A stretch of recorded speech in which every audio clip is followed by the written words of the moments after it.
Yes, the first round of the 2023 season for the Tequila Club Enduro Championship is shortly to get underway here at Croft, a 2-hour race ahead of us. On the 7th row, it's going to be number 22 on the inside, that's Luke Browse in the BMW, and 89 Scott Parkin, our Class B pole position car in the Volkswagen Golf TDI, the diesel car. So safety car pulls in, it's the number 1 car started by Carl Swift on pole position. Besides him is number 27, Mark Grice. The red lights go out and 2 hours of racing underway at Croft Circuit for the Tequila Club Enduro Championship. Don't forget, we've got the fastest BMW from qualifying due to start from the pit lane as well, so we'll see what happens there. But it's Mark Grice that's gone into the lead of the race at Clervaux Corner, then from the outside of the front row of the grid ahead of Carl Swift. Swift and Baker switching from the Seat to the Golf for this season. It looks like everyone is safely through the first couple of corners. And then it looks like it is the car started by Dylan Brichter in 3rd position, the Audi TT, having got ahead of the Ginetta piloted by Adam Bessel. That's dropped back down to 4th position. I think Dylan Brichter is now due to drive 2 cars because he's also going to share Brad Kaler's Audi, so he's going to be busy during the course of this race. But for 2nd place, a big challenge from him in the TT, all over the back of the champion, Cole Swift. And we can ride on board with the Audi driver now, the Darkside Developments Audi TT. The leader's off, the leader is off the road. So that is Mark Grice in the Seat. It's gone straight on down there at Sunny. So into the lead, familiar sight from last year, is Cole Swift. The Seat only now rejoining the circuit. Yeah, so probably something like about 7th or 8th position. I wasn't quite sure whether it was going to get back on the road at all or whether it was going to get into the barriers possibly, but fortunately for Mark Grice, he avoided that. So end of lap 1 is going to be 2 VAG group cars, 1st and 2nd, and it's going to be Dylan Brichter that's going to have the lead, I think, as they go over the line at the end of the first lap. Yes, he does. So the Audi gets ahead of the Golf of Carl Swift. That goes down to 2nd. It's the Ginetta in 3rd of Adam Bessel, number 14. And 4th place is that Joel Osric, I think. Yes, it is, number 2, last year's Class C champion, having his first race in a Class A car. Absolutely right, so plenty going on. Luke Handley's made a good start because he started 8th and is up to a 5th position there. And good to see Rob Boston Racing got the William Stacey car out after it had a head gasket going quali. So getting the bad luck out early. And what can Will Stacey do? Last year's winner of this race there in the Lotus Elise S2.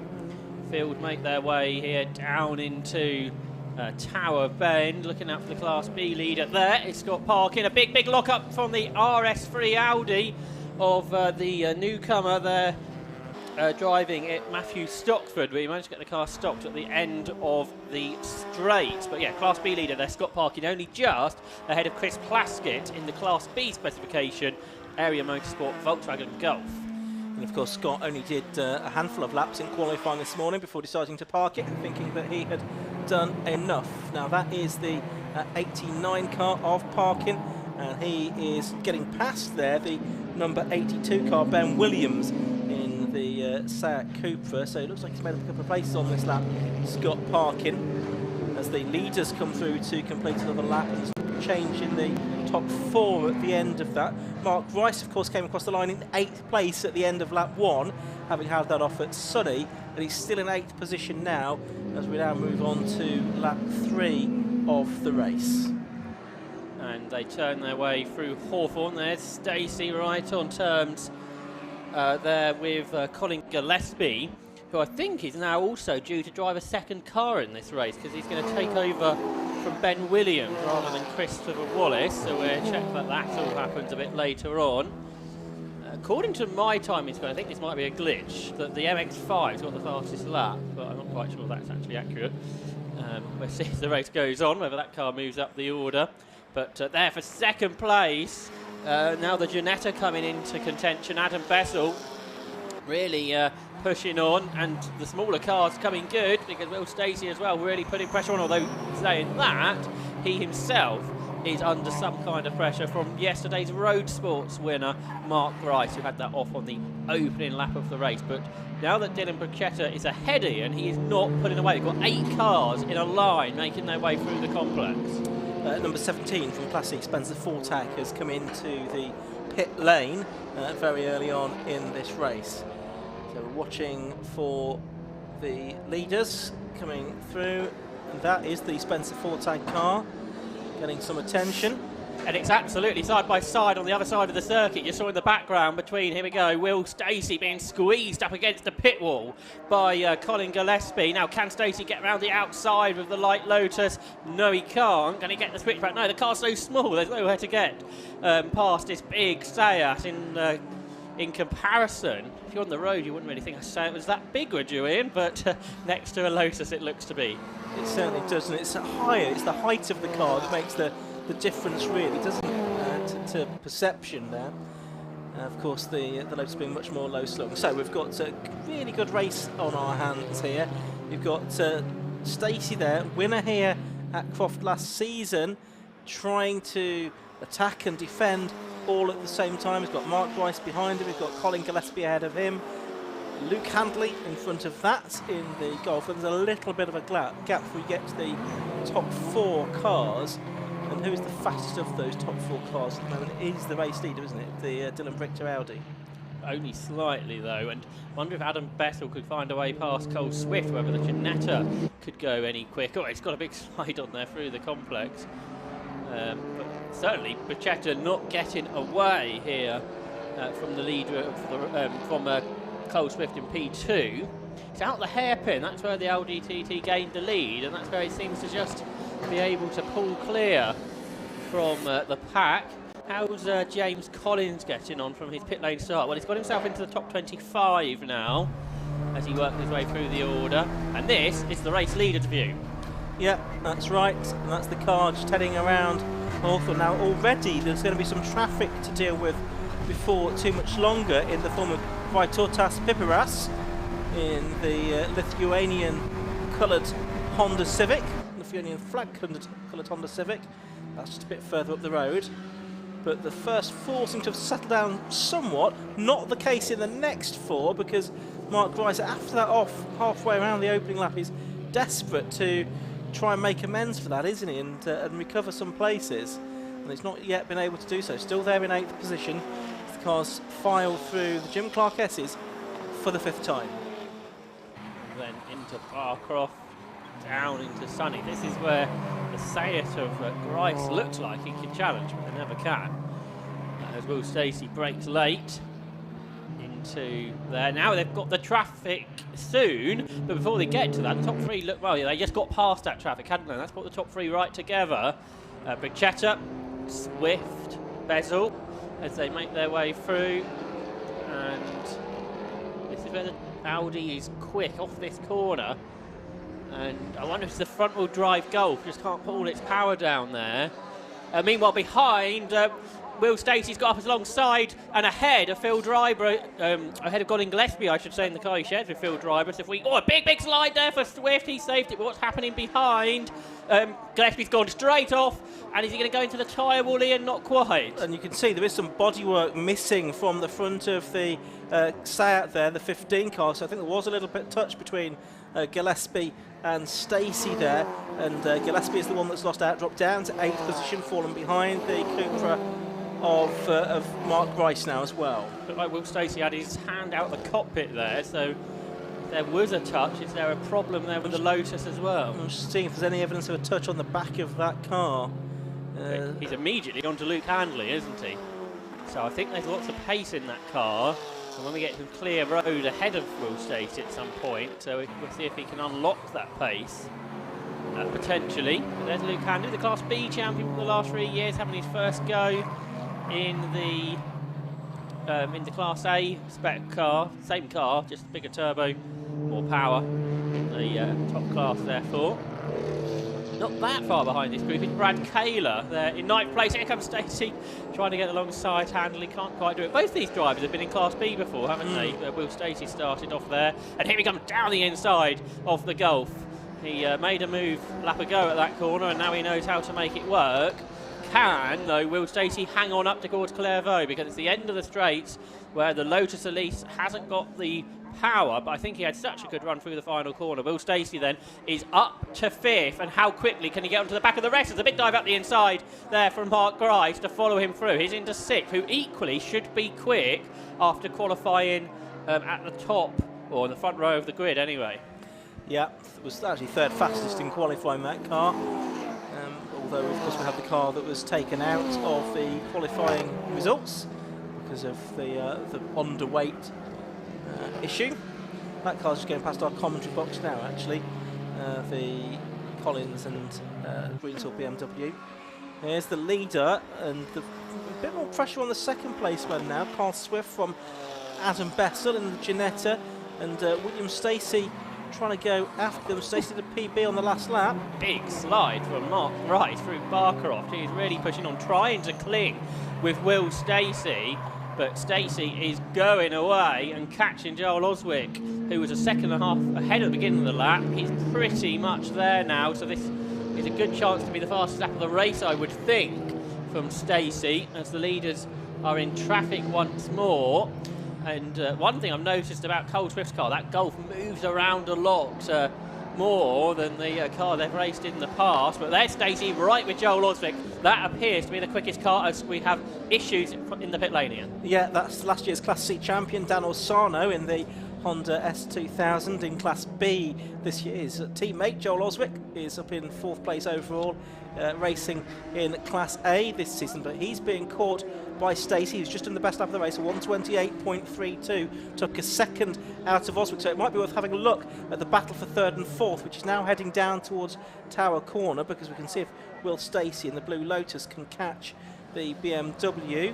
Well, there they are, just coming into shot now, and the gap between them at the start of the lap was about 0.5 of a second. It's still roughly that now. It's equally close, isn't it, for second place, because Adam Bessel giving Carl Swift a really hard time. We're going to get it, and again, 2 very different cars here. Yeah, we've got 6 cars. Oh, there's a big slide again for Cole Swift. That's through Barcroft. Bit of car, not where it should be, off the car and on the side of the road. But I was going to say, Joel Oswald's doing a really good job, isn't he, in the first time in a Class A car. For second, though, let's go to that, because Adam Bessel is trying to go around the outside of Cole Swift in that Volkswagen Golf that is sliding around a lot, but using its tyres up as well, doing that. But he's hanging on to second, he's hanging on to the back of the leader. But here comes Adam Bessel, then he looks up the inside, he locks up, though. He knows this isn't a short, sharp Mazda MX-5 race, doesn't want to get damaged in that little Ginetta. It probably weighs at half the Golf. That is up ahead of it, and behind Will Stacey's alongside Joel Oswick, but surely the BMW has more power for the driver who's just 20 years of age, one of the youngest drivers on the grid, Joel Oswick, and he turns through. He's still there in 4th place. His car much quicker than anything he's raced before, but he's doing a good job in it. You've got 2 of the youngest drivers on the grid together here as well, haven't you? Will Stacey in his early 20s as well. Brad Kaler is very slow coming off the hairpin. Not sure if he had an off at all, but he's lost, well, I think was 8th or 9th position to Steve Cheetham, and a couple more got through as well. Back to this battle for second place between Carl Swift and Adam Bessel. I think it's actually going to become a 4-way battle for second place, possibly, because Joel Oswick and Will Stacey were both a little bit faster than the cars ahead of them on the previous lap, so it could become a 4-way scrap. And actually, it's only a 0.9 of a second lead for the race-leading Audi TT TFSI as well. So there's the car in second place at the moment. In fact, that gap of 0.9 looks to have come down as well. So it might be a 5-car lead scrap before much longer.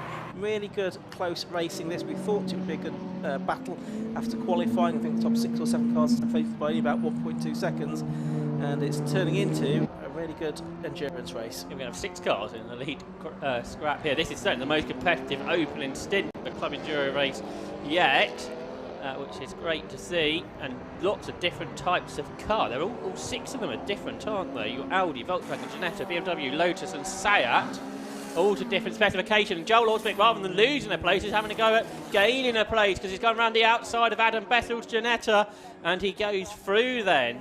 Ahead of the Ginetta, which I think will be the oldest car in this group, won't it? And we've got the 2 light cars together now. It'll be interesting to see how they react as we come up to a bit more traffic through the chicane. A slightly bigger gap for the leader, and problems for one of the contenders in the race here. Yeah, Colin Gillespie into the pit lane.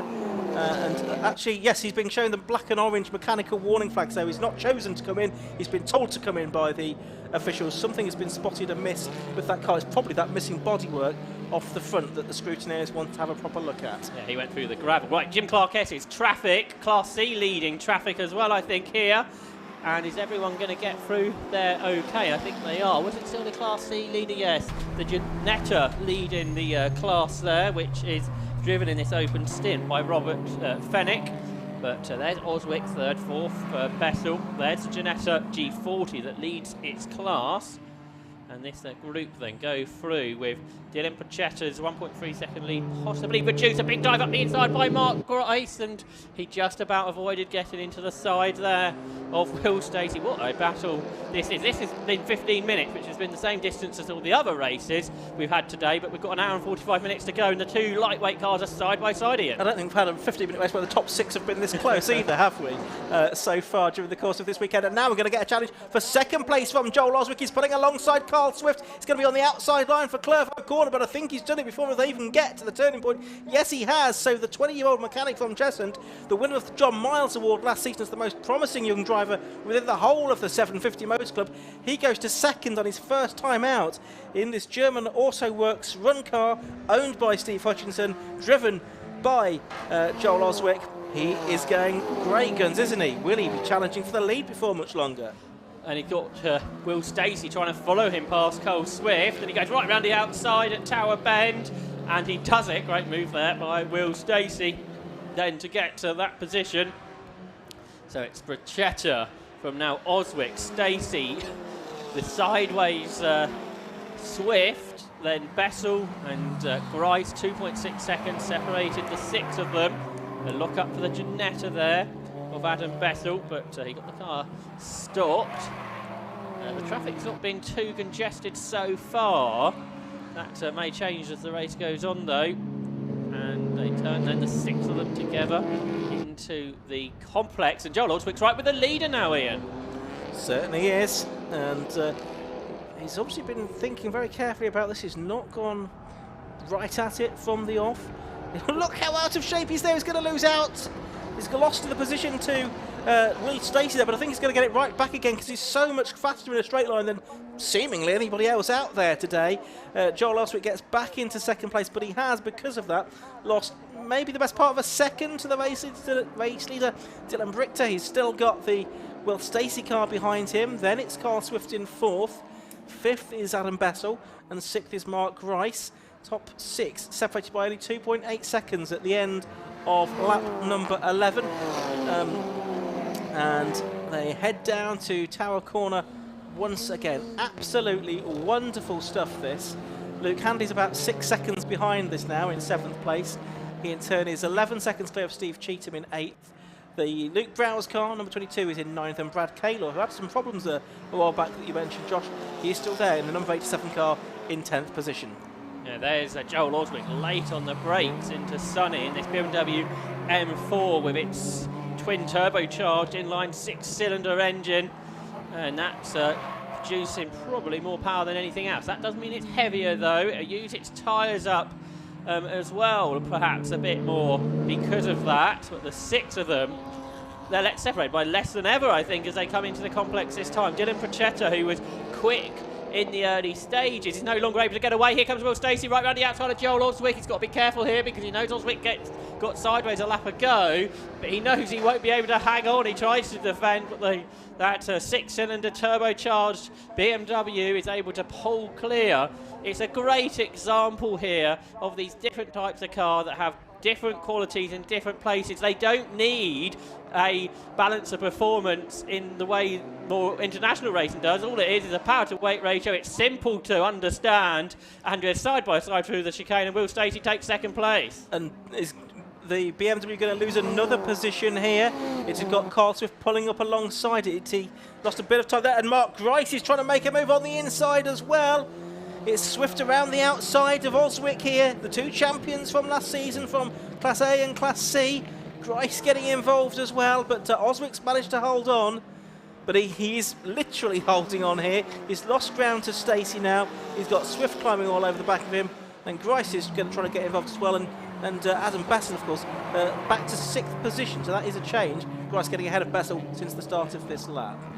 Car into the pit lane is the car that had problems in qualifying, Charlie Darks, BMW M2. So that car has pulled in from something like 19th position, I think.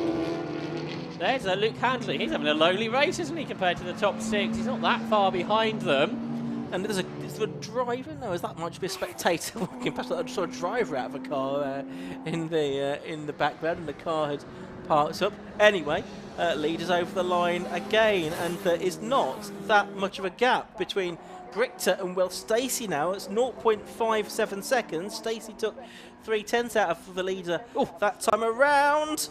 We've seen this before. Mark Grice is driving through the gravel at the first corner. That's a suboptimal line, and now there's contact with a Ginetta. I not want to bet on the Ginetta coming better off of that. No. So Adam Bessel was trying everything not to touch the Sayat coming back onto the circuit. Luckily, it wasn't too hard of a hit. The top 3 have got away because of all of that. They have. It has split the sextet up into 2 threes, really. There's Bessel then in 5th position, chasing after Carl Swift. It'll be interesting to see how these 2 driver teams split the driving, of course. Carl Swift often does most of the driving in the pairing with Rob Baker, but it will just depend on the strategy. Of course, you mentioned at the beginning of the race, Josh, the rules around pit stops not being able to take place behind safety cars. That does change things a bit, doesn't it? Because sometimes the strategy would be, if there's a safety car, you take the pit stop, then come what may. Change for the lead, in fact, as they come down there. Will Stacey, round the outside into the complex, has got ahead of Dylan Brichter there. So, Will Stacey, last year's winner, he was 7th in the early stages of this race, up into the lead of it. That's an excellent effort from him. But yes. Remember, he started 11th as well, Will Stacey. Now he's ahead. Will he be able to pull clear? Because we have seen him go over a second faster than anybody else in this race. Battle for 4th, Adam Bessel trying to get ahead of Cole Swift. That's not coming to anything as it stands. That Gulf looks like a bit difficult to drive. It slides around a lot. Obviously still in very early development phases, but then there are a few other cars out there that, like Joel Oswick's BMW. Again, that's been a bit sideways. It hasn't done much racing, but then there are other cars like the Sayat, that's obviously fully developed to its full potential. That's been a car that's gone through the gravel a few times. There is the 71 car that we're seeing, the MX-5. That's Ben Short in that car at the moment, the Mazda MX-5 Mark 1 of the multiple MX-5 Cup champion, and he is in 21st position at the moment within that Class B car. As off has got Adam Bessel in the Ginetta. Sonny back onto the circuit now. We've got a problem with the hairpin. There's a car stopped on the apex of the corner. It's the BMW 1 Series of Andy Roby, so we've got double waved yellow flags down here. I think we'll probably pick on that as the leaders go past that slower car. Look to the left, and there's a BMW stopped on the circuit. And the safety car's coming out. Yeah, so safety car out with 23 minutes of the race having gone. It is going to pick up the leaders. Well, it's actually just picked up one of the back markers ahead, or one or two back markers ahead of the leaders, but they'll wave the back markers through. With one back marker between the safety car and the leader. There's a safety, as you see in front of the car we're on board with here, there is a back marker between Stacey and the pack, which could be important on the restart. It could certainly be important, and that's the nature of things that you get in this racing. It feels like we just spoke about safety cars, and then the safety car came out. Yeah. Well, and it is interesting because, of course, they wouldn't be able to take a pit stop yet anyway, because we weren't 30 minutes into the race. Oh, and the car's got back going now. That's caused a safety car. So it probably will be one of these one-lap safety car jobbies. And Andy Roby's not pitting, so he must have been working on the electronics there. Control-Alt-Delete a few times, perhaps, and eventually it came into life. Now, are we going to try and get the whole pack behind the safety car before we restart? Well, firstly, we're going to have to get the recovery unit back off the road that's been set off. I imagine that will turn off onto the short circuit link, won't it? That's in this queue. You'll see the orange flashing light heading down towards us now on this shot, heading down towards Tower Corner. Let's just give a rundown on the order then.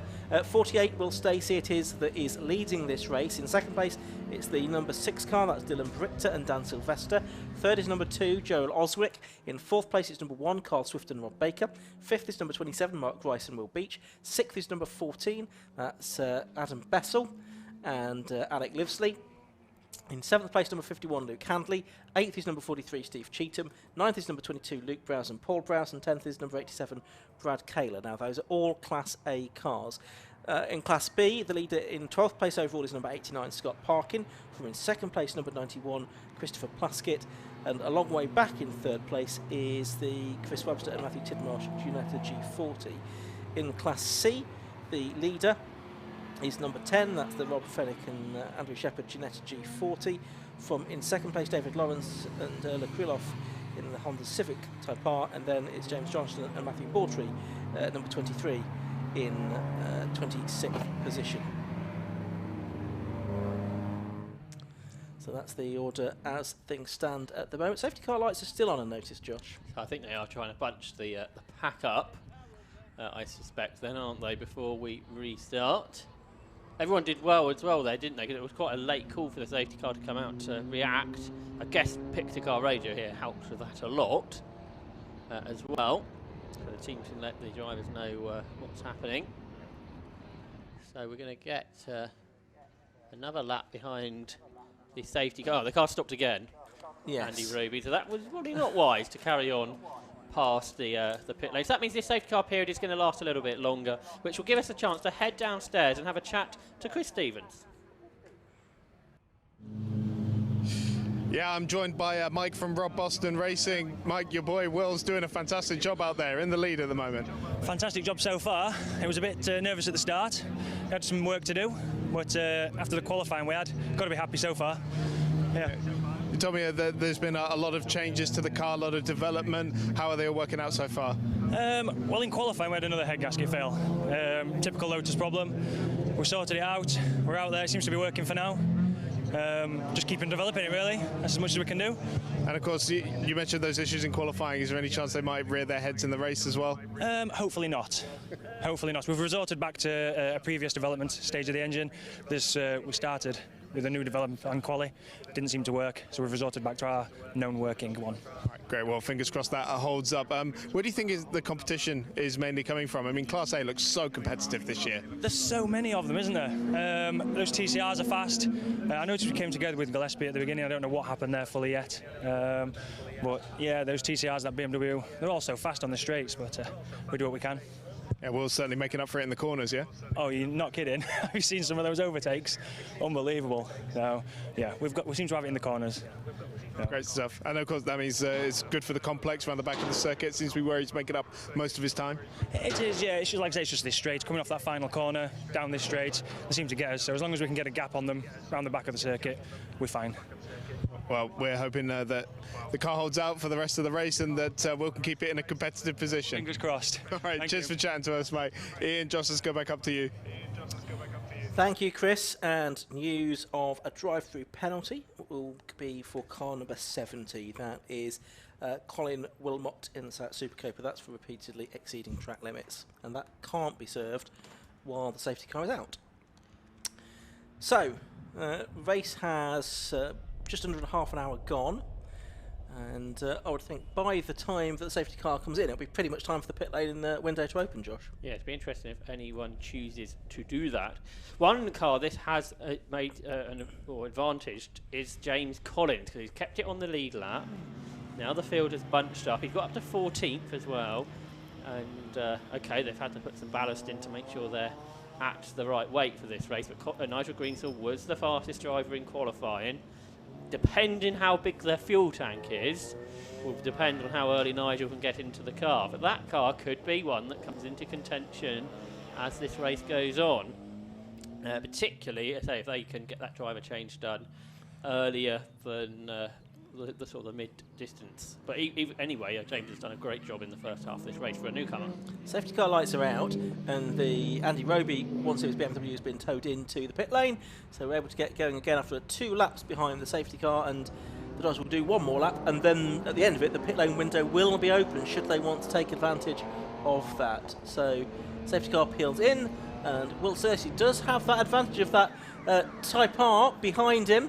And that is proving quite crucial because it didn't want to get away particularly quickly. And it's side by side for second place then as they go over the start line at the restart. And is it going to be Joel Oswick that gets through into second place down at Clervaux Corner. Not quite. It is still the Audi TT ahead of Dylan Brichter, but that was a close run thing, and that's really given a big advantage to Will Stacey there with that back marker. Not necessarily wanting to get going when the green flag was waving. Well, he wouldn't have the power, so I don't think he did anything wrong there. As how many times have we seen Mark Grice on the grass in this stint? Well, he's on the grass again there, and is he lost out there to Luke Handley, that's made a really good restart, because he's not just past Mark Grice, who was on the grass, but he's also past Adam Bessel as well, and Bessel's lost out here to Grice. He might lose out to Steve Cheetham as well if he's not careful in the Ginetta G20.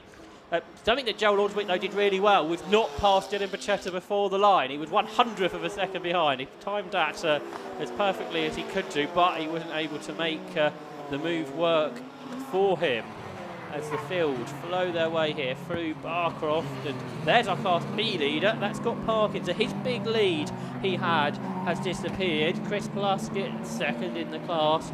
Third in the class is Chris Webster in the ex-Rothko Ginetta G40. As the cars come through, pit lane window now open. Yep, board being shown from the finish line to let everybody know that is the case.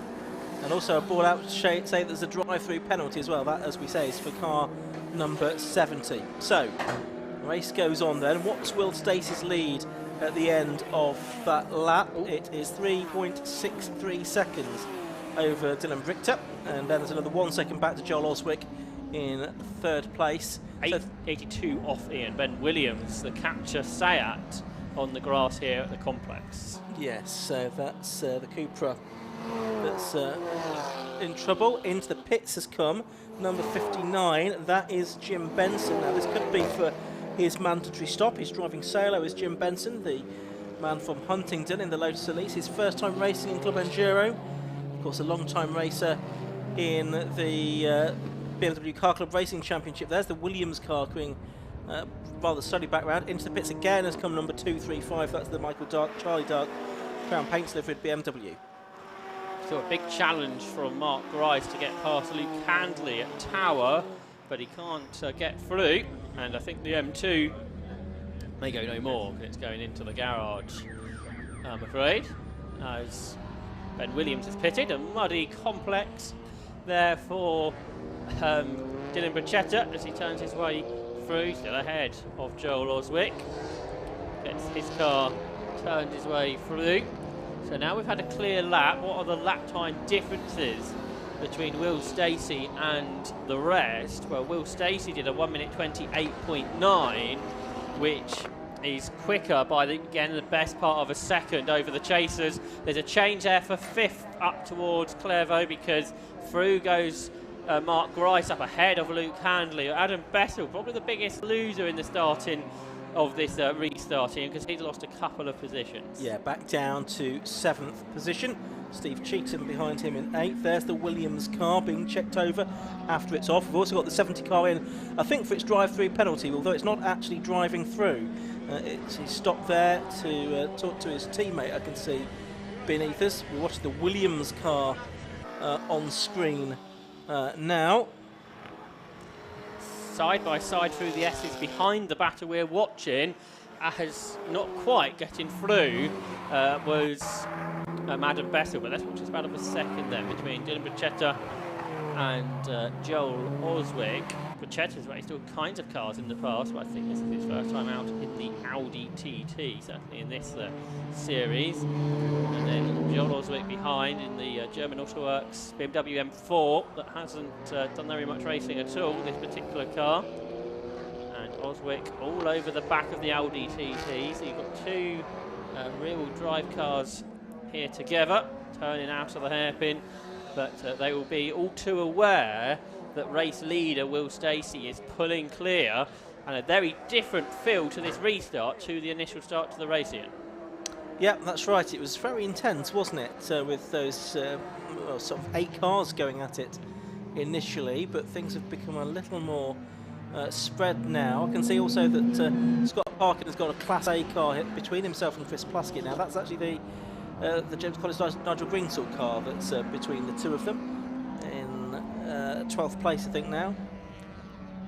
Mark Grice has just become the second person joining Will Stacey in the 128s. So Mark Grice, who's had an eventful stint, he's been on the grass at least 3 times, or through the gravel, but he is the second quickest car out there. Let's have a look at our Class C leaders here, Ian. Yeah, this is the battle for the lead, isn't it? Between Rob Fennick in the Ginetta and David Lawrence in the Honda. And it's Fennick that's got himself back ahead, I think. Is that a back mark in Honda? It might be. There's Lawrence. Yes, there's Lawrence. I did see him at the head of the Ginetta, and then a similar coloured car appeared in shot. But yes, there's not too much to choose between those. So it is Lawrence that's ahead. That's a back marker. But there is the Ginetta just behind. There's the back marker going through shot. That's the 23 car, James Johnston. He'll hand over to Matthew Baldry, sometime Castle-Combe hot hatch racer.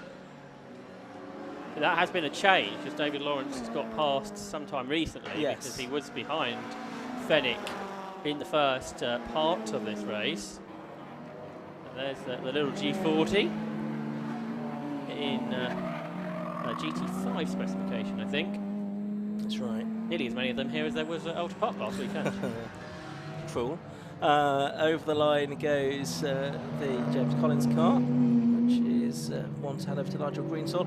Looking out of our window, we can see that Mark Price has got a 5-second penalty, but he's now bearing down on Carl Swift as well for 4th position on the road. But it's not terribly surprising he's got a track limit penalty, because it seems like whenever we see that car, it's not necessarily on the circuit, although I don't think he gained advantages on those particular occurrences. Scott Parks in the Class B lead has just done a best lap of the race within his class, a 1:31.34, not quite as quick as we've seen in the past. In the race, he's only been half a second quicker than Chris Plaskett, not as big gap as there was in qualifying. I think Chris Stevens is down there in the pit lane. Let's see what he knows. Yeah, I'm joined by Jay Dargano from the German Autoworks team. Jay, a very eventful start to the race for Joel, but you know he's living up to the name he was given at the awards night, the most promising young driver out there. Yeah, well, we actually name him Wonder Boy. He's doing a fantastic job out there. Can't ask for anything more from him and the car. We had a few issues between now and qualifying in the race, but I think we sorted it, and we can really go out there and battle with the big boys, and that's what we wanted from this season. We really wanted to get up there and show that we as a company and our team can battle with the big guys. Of course, you fought Rob Baker and Carl Swift last season for the title, but you were in Class E, you're now in Class A. It's a new car, a whole new challenge for this team. Yeah, definitely, but we've all rose to it. The guys are so supportive. I can't thank us, our team and the sponsors, even guys from the USA, you know, I know they're watching, so thank you. But yeah, Joel is out there putting smiles on all of our faces. We can't ask for more than that. So what are you expecting to happen by the end of the race? Top 3. I'd love a top 3, so fingers crossed. All right, we'll keep them crossed for you as well. Cheers for talking to us, Jay. Cheers. Ian, Joss, let's go back up to you. Thanks very much indeed, Chris. So we've got the race continuing. So what I can see has got a driving stance flag. I think there is. Can't see the whole flag out, but I think there may be a driving stance flag out for someone again. Another driver into the 28th, Ian, is Adam Bessel, because he's got ahead of Luke Handley and some clear road. He is pushing on. Also is Joel Oswick, who's looking up the inside for second place into the hairpin. He's alongside Dylan Pachetto. He didn't get through, though, quite. So the second place battle continues. They are falling a long way, though, behind the race leader, Will Stacey, now, who is getting towards 10 seconds ahead. Then the battle for 4th. The Mark Grice-driven car, which has been the second quickest car in this stint, but they're both now being caught by Adam Bessel in the Ginetta G20, who is probably at the moment now the second fastest car on the road, just slower than the leader lap on lap. Now he's got clear track to work with. So there is Carl Swift in 4th position, car number 1. And he's being chased down by Mark Grice, number 27. But Grice with that 5-second penalty that he has incurred for exceeding track limits. And Bessel in the Ginetta chasing after them.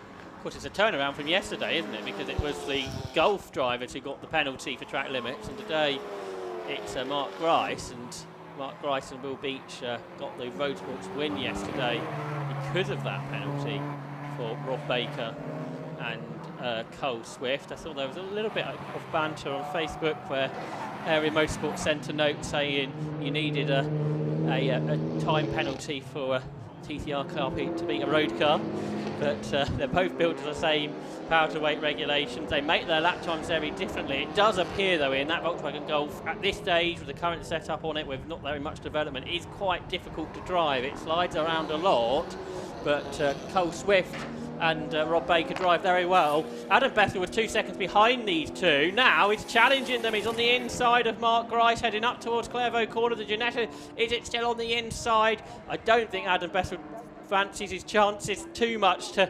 alongside the Seat, because he knows if the Seat turns in like it did there, the Ginetta will be in big trouble. Yep, so Bassel deciding that discretion was the better part of Fowler there, but good to be. There is one car through the gravel trap at Clairvaux though. It's come out of the other side though, so that's good news. We're not going to car beach down there. Try and work out who that was. Was that I think it's the Brad Kaler car, was it not? Yes, it was. That was off through the gravel trap there from 9th position. I think he's held on to that place though. I suspect Adam Bessel is learning a lot here, racing against different cars. I think probably for the first time, or especially of this significance, where Will Stacey's had a season or two now, hasn't he, learning how to get a car that hasn't got as much straight line speed, but a lot more corner speed through, and that's what Adam Bessel is learning during the course of the last 40 minutes. Will Stacey's lead has been steadily increasing over the last 10 minutes or so since the safety car went in. It's now 9 seconds or so over the Audi, which has got its hands full really of Joel Oswick, and not too far behind that you've got the Dex Trio battling. Those are the three in shot now. For those of you watching on the live stream, the dark BMW, by the way, is back out into the race by the looks of it, having had some work done on it in the garage. Oh, and it's Cole Swift's turn to run a little bit wide when dirty tyres, when he just sideways run through Hawthorne. He's able to keep ahead of Mark Grice. They flick right, then left, and then power their way up towards Tower Corner. Good exit there for Cole Swift. Adam Bessel gets close to the back of the Cupra, but then doesn't have the top end speed of the cars ahead. But that car's going really well, isn't it? The Ginetta G20, obviously with lots of development since that car originally was built quite some time ago. Yeah, that's right. There's Grice heading through in 5th position on the road at the moment. Turning their way through Sunny, back down towards the complex, and already the hairpin is the race leader, Will Stacey. So we're getting into the middle third of the race now, so it's going to be prime opportunity for pit stops. The 70 car is back in, and this time it is looking like it's for its mandatory stop, because I think we're going to see a driver change there, possibly, or possibly not, because the second driver's not yet got his helmet on. There's the 76 car of Michael Downey. He's been a big supporter of the Tagirwa Club Enduro Championship pretty much since it started, in his orange Porsche Boxster there, and he's just ahead there of another Class B car. That's Ben Short in the Mazda MX-5. The two Class C leaders are side by side, heading up towards Tower Corner, because Robert Fennick's got the Ginetta back ahead of David Lawrence, I think. There we can see them on the screen now. There's much smaller Ginetta G40 back ahead of the Honda Civic. The battle for 20th overall, but more importantly, the Class C lead. Yeah, you can see that on screen now. So Fennick there in the black Ginetta ahead of the red Civic FN2. And what's gone on there? Oh, Steve Cheatham's pulled off in his Porsche. He was in 8th position, number 43, former Porsche 924 champion from Manchester. Yeah, he's pulled off into the old pit lane exit. That Class C lead battle now is getting lapped by that group of cars from second onwards, so that's going to be an interesting moment, I would imagine, for Fennick and Lawrence as they work their way here up into the hairpin. Rob Fennick, the driver from Buckinghamshire, about to be lapped by Dylan Brachetta's Audi. You can see the extra power of these Class A cars, and being lapped is obviously a skill as well as getting lapped, and it seems like Rob Fennick is dealing with it better at the moment. He's pulling clear of David Lawrence then as the cars dive up the inside of him. Firstly Swift, then Grice, then Bessel, who's up over the curbs through Hawthorne Corner. But we've just had a new fastest lap of the race by the race leader Will Stacey, a 1 minute 28.25 to extend his lead out to 12 seconds over the continuing battle for second position between Dylan Pachetta and between Joel Oswick, as now the next group of cars make their way up ahead of the Ginetta G40 of Rob Fennick. It looked like it got quite close to the side of Adam Bessel's car there, the two Ginettas, as they make their way through another lap of the race. Yep, so there's the GT5. Steve Cheatham's back going again, by the way. He's just been lapped by the leader. It looked like the car was being pushed behind, or was going to go behind the barriers, but perhaps he's been able to sort the problem out in the cockpit. Here's the battle for second place. Joel Oswick's in a lot of the back of the Audi TT over the last few laps, Ian. He can't find a way through as of yet. He can't, and to the line they come, and over it they now go. And the gap between those two cars is about 0.6 of a second as things stand between Bridgton and Oswick, who's got a 5-second penalty now for exceeding track limits. So Joel Oswick picking up a 5-second penalty for track limits infringements, I'm afraid. Hard to know where that's going to leave you at the end of the race with still an hour and a quarter left to go. But if it remains at 5 seconds, that's something you probably can deal with. If it starts getting worse, we've already seen a drive-through penalty for such an infringement, and that will happen if Joel Oswick were to continue to do track limits. We've missed Ben Short of the MX5 Cup races. It's his turn now, rather than running a car in, to drive one. Yeah, absolutely. He's driving it pretty well there. He's having a good race in 16th overall, I think that is. He is at the moment, going pretty well in the Mark 1 MX5 that's in Class B specification for these purposes. Just behind him is the number 76 car of Michael Downey, who is a lap behind according to the screens. Yeah, I guess where the safety car came out, that would have split some of the Class B cars up. So Ben Short there putting a lap on the Porsche. Steve Cheatham was flashing his lights as he came across the line that time, so whether that was some kind of signal to the team as he went past, I'm not quite sure. Watching the cars go past, 4th, 5th and 6th, still right together, Swift, Grice and Bessel. There's quite a gap back now to Luke Handley in 7th place. And Brad Kaler in 8th place, just going through there in the Audi as well. The next car through is the orange BMW. That is the Matthew Hampson car that is in 9th position, and then completing the top 10, the green BMW, just going through a shot of Luke Browse. Someone that's doing a decent job here is Matthew Stockford in his first race. That car didn't qualify very well at all in 20th, but he's worked the Audi RS3 up to 13th position and is improving. So that's one that's been moving up in order. As you can see, just behind the BMW there is the Class B leader, who's now up to 11th position, Scott Parkin, in the Volkswagen Golf TDI, and has made a 12-second gap over Chris Plaskett's Volkswagen Golf GTI. Then third in Class B is Chris Webster, 4th. And I think the last car on the Class B lead lap is Ben Short. But there is Scott Parkin, the class leader. Yeah, the man behind Darkside Developments. Going well, and we're on board with him now, up to the right-hander, Sonny. And back down towards the complex, the spectator banks on the left-hand side of the circuit. That's a copse of coniferous trees ahead of us, and he's got one of the FN2, the FN Enduro Hondas that he's lapping. He's not too far away from the back of the 10th place car now of Luke Growes, is he? So he's catching, he's sort of lapping in very similar lap times. Luke is up to 130.45, parking on 131.4. Problem for Joel Oswick. The BMW M4 that was in third position is slowing on the run up towards the Jim Clark S's. There it is. It's already lost third, fourth and fifth positions. And Joel Oswick will be bound for the pit lane, I suspect.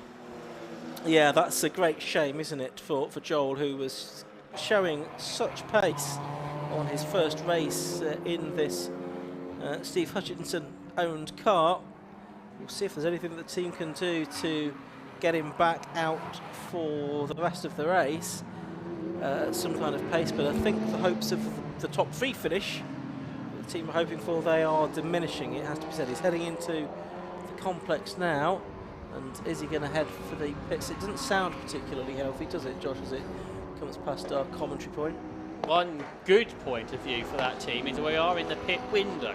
Yes. So if that car can be fixed in 3 minutes, they might not lose as much time as they otherwise would do, but is the problem larger than that? That is obviously the thing that Chris Stevens will be finding out down there in the pit lane. There is Joel Oswick. The team goes straight into the cockpit.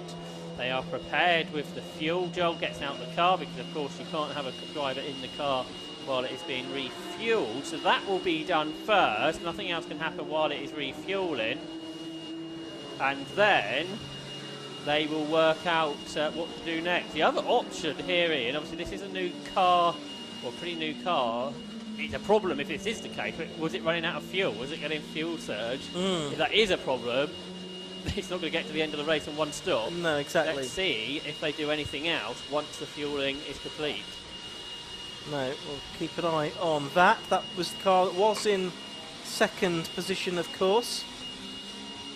And yep, doors open, and Joel's getting straight back into the car. But yeah, what happens next though? And Will Stacey's just gone across the line again. It's complete lap number 32 in his case, and the second place car is only just coming out of the hairpin now in the shape of Dylan Bridgetup. Some news from Chris Stevens down there in the pit lane. We've seen the Dark family BMW make quite a number of pit stops. That's had a loose booster pipe, so therefore it was lacking power. And we saw Andy Roby stop a couple of times, and the team think that's some sort of ECU problem with that car. There's no obvious further work going on the Autoworks, Genuine Autoworks BMW. So is it fuel? And if that is, it's not going to do 2 hours on one stop. Assuming they filled it up at the start, which you tend you would do. So we'll see where he comes out in on all of this.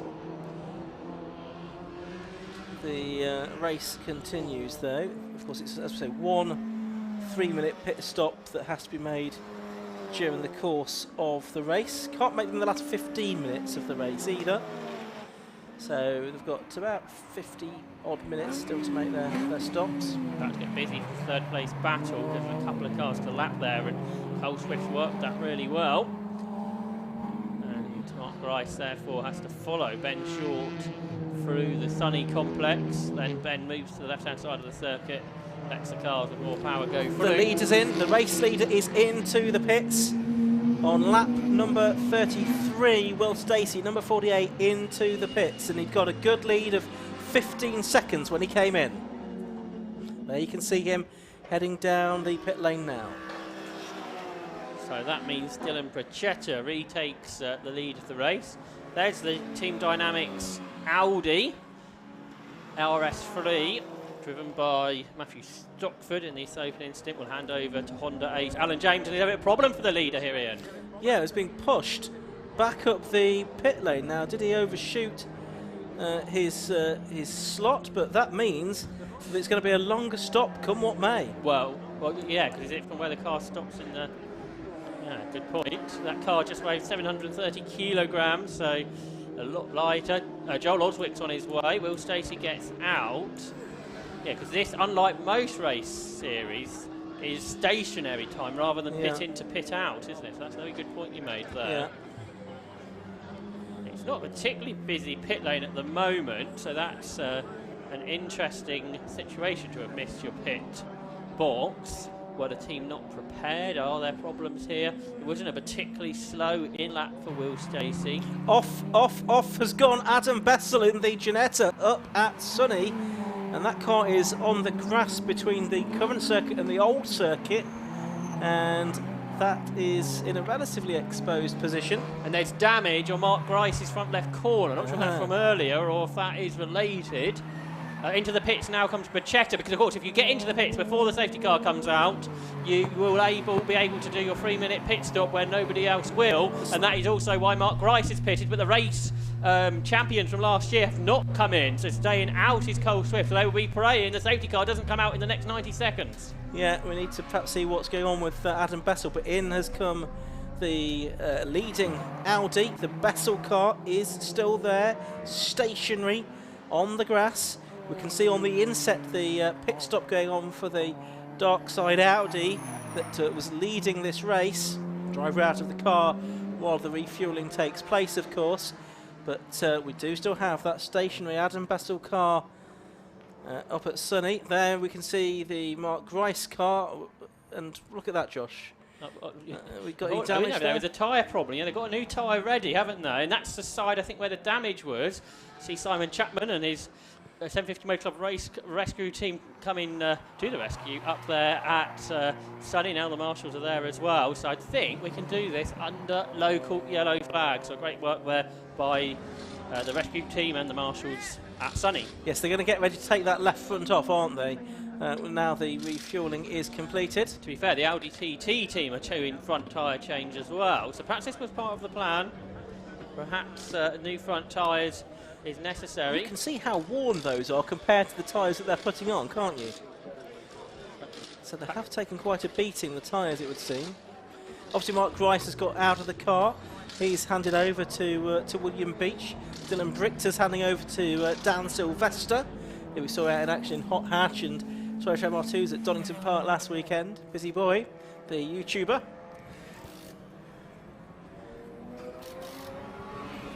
So a lot of activity going on in the pit lane at the moment. So it's Carl Swift that leads the race on the road at the moment. Luke Handley will be up to second. Josh? So Joel Oswick is reporting the car is down on power. They did wonder if it was low on fuel, but he's still reporting the same to his team. So some reason, lack of power for Joel Oswick's BMW M4. And he's back out on the circuit, but he is lapping significantly slower than what he was previously. So we'll keep an eye on that one. So Area Motorsport have gone for a different strategy here, Ian, haven't they? They stayed out, which potentially was a risk, but they obviously had trust in the 750 Motor Club marshalling team here at Croft that a safety car wouldn't be necessary. James Collins is into the pit lane now. Joel Oswick's back in as well. So Joel Oswick back into the pits. So I think we're down to sort of testing mileage now for that car, but if it's down on power, it may well be that they decide to call it a day. So relatively busy pit lane now. There's the car. So pretty much this car is going to be split 50-50 between the two drivers, isn't it? The very experienced Nigel Greensill will get in for the second part of the race. Where's that car in the order as things stand? It is 8th at the moment, obviously with quite a few cars ahead of it having made their stops. As will Stacey rejoin the race in his Lotus. I think he has. Can't see that car in the pit lane, so we'll see where that... Oh, here he is now. So Will Stacey comes out, but he's behind. He is behind the two other stoppers.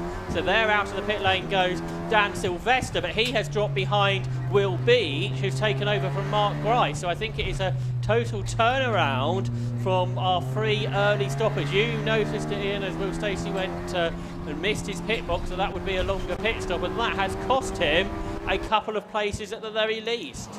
Ben Williams into the pits for presumably this is going to be the mandatory stop this time. That car's already been into the pits after that car was off earlier on in the race.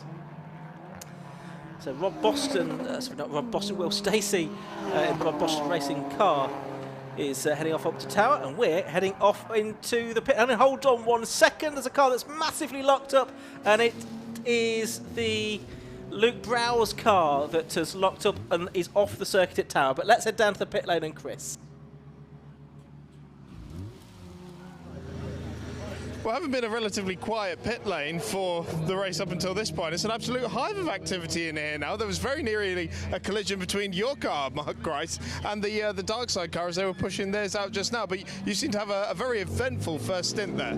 Yes, it was. The opening, I got into the lead straight away, which was great, and then I come into Sunny Inn and I was like, oh, I forgot I've got 100 litres of fuel on board, and I was like, I'm not going to stop. So I sort of went wide, and then I lost all my places, gained a few back, and yeah, it was very eventful. It was a bit deja vu, dicing with Carl rather than Rob, but seeing the same car as yesterday. So, but yeah, really eventful race.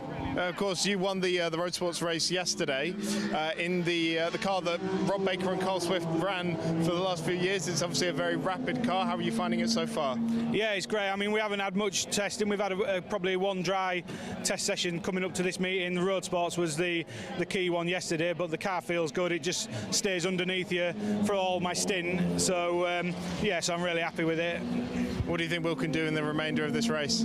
Well, Will's showing good pace this weekend. He was quicker in qualifying in Road Sports yesterday and in the race, so he's actually had a bit more pace on me this weekend, but I managed to get a lap in qualifying this morning, which was good, and so I'm hoping he's going to keep it up now, and it looks like we're going to get some safety cars. Yeah, it does look that way, doesn't it? Thanks for chatting to us, Mark. Thank you. Ian, Josh, let's go back up to you. Yes, we do indeed have the safety car out for the second time in this race. That is because the Luke Brow's car is off at Tower Corner and needs to be recovered, and that's come just pretty much exactly halfway through this 2-hour race. That car, by the way, of Luke Brow's was going to have to serve a stop-go penalty anyway for an overtake under yellow flags. And importantly, neither of the area Motorsport Golfs managed to get into the pits before the safety car came out. I don't think anyone did, actually. So it's not going to particularly advantage anyone at this stage, I don't think. This could be an interesting thing as the season goes on. If you get a situation whereby a safety car comes out and you are tight on running out of fuel, that could be an interesting dynamic as the season wears on. We'll see if that's something that comes into play during the course of this race. Well, I guess you could pit, but it wouldn't be your mandatory stop. Wouldn't be your mandatory stop, yeah. I would imagine. So out of the pit stoppers, it is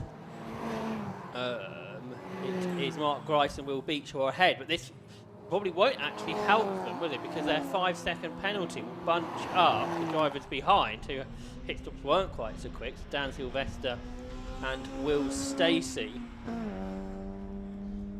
But obviously we'll have to wait for the full pit stop cycle to be complete, which may take some time because it may be towards the end of the race. You know, you have to do it before 15 minutes to go, but it could be some time before everybody else makes their stops, because we've still got out there Cole Swift, Luke Handley, Brad Kaler. Still on the lead lap is Matthew Hampson, who's done a good job here.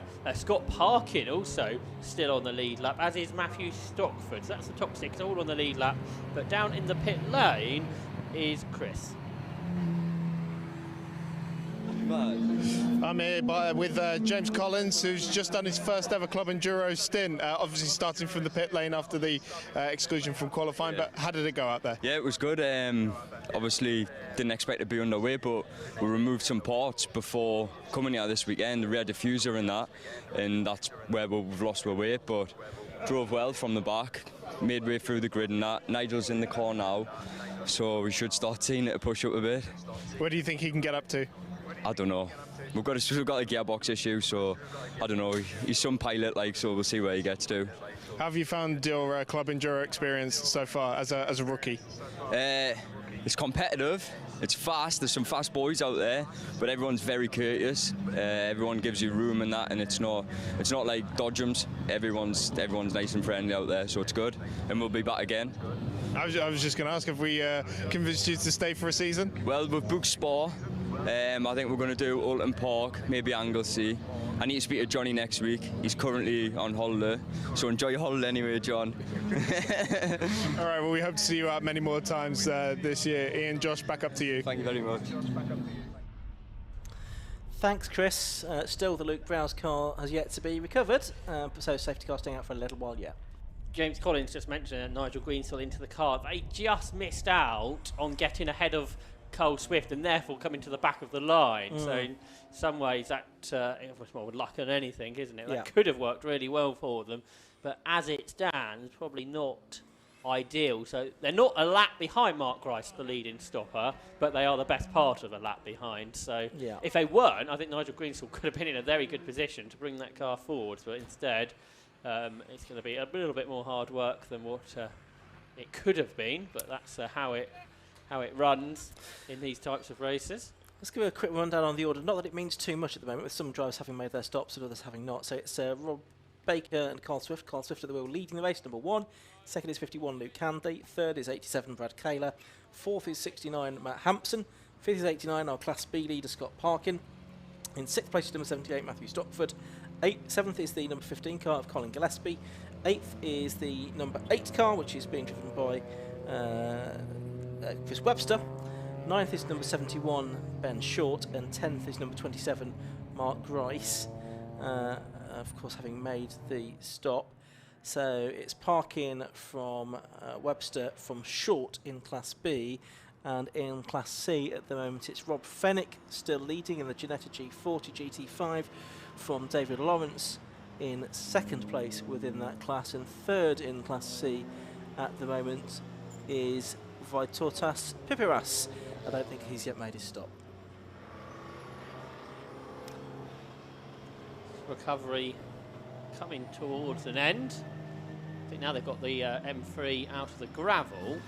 That car's been able to drive off in its own power. A few of the stones drop out the car, but that car will hopefully, he lights up the rear tyres, and I think then about the rest of the gravel trap thrown out the back of the car, he'll be able to make his way to the back of the queue, and we will be able to get the race underway in just a few moments' time. And of course, what it means is that the pit lane activity can resume again, can't it? I suspect it will, because right in this middle chunk of the race where teams will have been wanting to have made their pit stops, and possibly we've had roughly half of them that have so far. It definitely changes things from how things worked previously, and I think it's a fairer way of doing it, isn't it? Because then you're more likely to split your driver time up more evenly. But of course, as always, there's nothing you can do about it. There are lucky moments, and if you were to pick before one of those windows, you would be able to gain an advantage, but that's how they work. Right at the towards the back of the group, we've got the two Class C leaders. That's 10 and 56. That's the Rob Fennick car, and also the David Lawrence car, the Ginetta and the Honda 15th and 16th overall. There they are, as you can see, going past the shot now. Just to outline the rest of the season, after this they go to Anglesey in 4 weeks' time for another 2-hour race, then Alton on the 3rd of June, that's also a 2-hour race. Spa-Francorchamps on the 14th and 15th of July with 2 100-minute races, with the results aggregated to give one set of championship points. Then it's back to a 2-hour race at Snetterton on the 13th of August, the same at Donington Park on the Grand Prix circuit on the 24th of September, and the season concludes on the 29th of October on the Grand Prix circuit at Silverstone with the shortest race of the year, shortest standalone race of the year, a 100-minute encounter. Had the 23 car come into the pit lane. That was James Johnson, who was a fair way up the Class C order, because you can't pit under safety car. So is this the problem Ian wondered, if you are running out of fuel when the safety car is out, or is there another problem with that Honda Civic that was running so well within Class C? There it is, has it got a tyre issue? Yeah, now are they going to make a driver change Well, they shouldn't do that. anyway? They shouldn't do. And that, it looks like James Johnson still is in the car. I guess there is a gamble to be taken, because it's just a question of what penalty you're going to get effectively if you do make a driver change. Either way, you're going to lose out by making a stop or having a penalty, so you might want to take a gamble. Anyway, safety cars coming in, race about to get underway. And the green flag waves once again with 51 minutes of the race remaining. And it's Carl Swift heading down to the first corner. And the cars across the line now are two leaders who have pitted, and that was Dan Sylvester on board now, goes down the inside of Will Beach, so it's not for the lead of the race at the moment, but it could be later on. He hops over the curbs and he goes through, so Dan Sylvester takes that position up ahead of Will Beach, which for now is for 10th position, but it could become more important later. There's the Class C lead battle as well. That's the number 10 Ginetta of Rob Fennick, the 56 Honda of David Lawrence, newcomer into racing, and he is having a really good first outing. It's been doing time attack before this, and used to an automatic box, switching to a manual box. I think they're putting a lap on there, one of the other F-Enduro cars as well. There's some refuelling going on. That's Colin Gillespie, who'll be handing over to Phil Driver for the second part of the race. And also Scott Parkin, our Class B leader, is in the pit lane as well, number 89. So he's made the decision to go into the pits just as soon as the racing got back underway. Dan Sylvester's absolutely flying in the Audi TT on this restart. He took the fastest lap yesterday in Road Sports.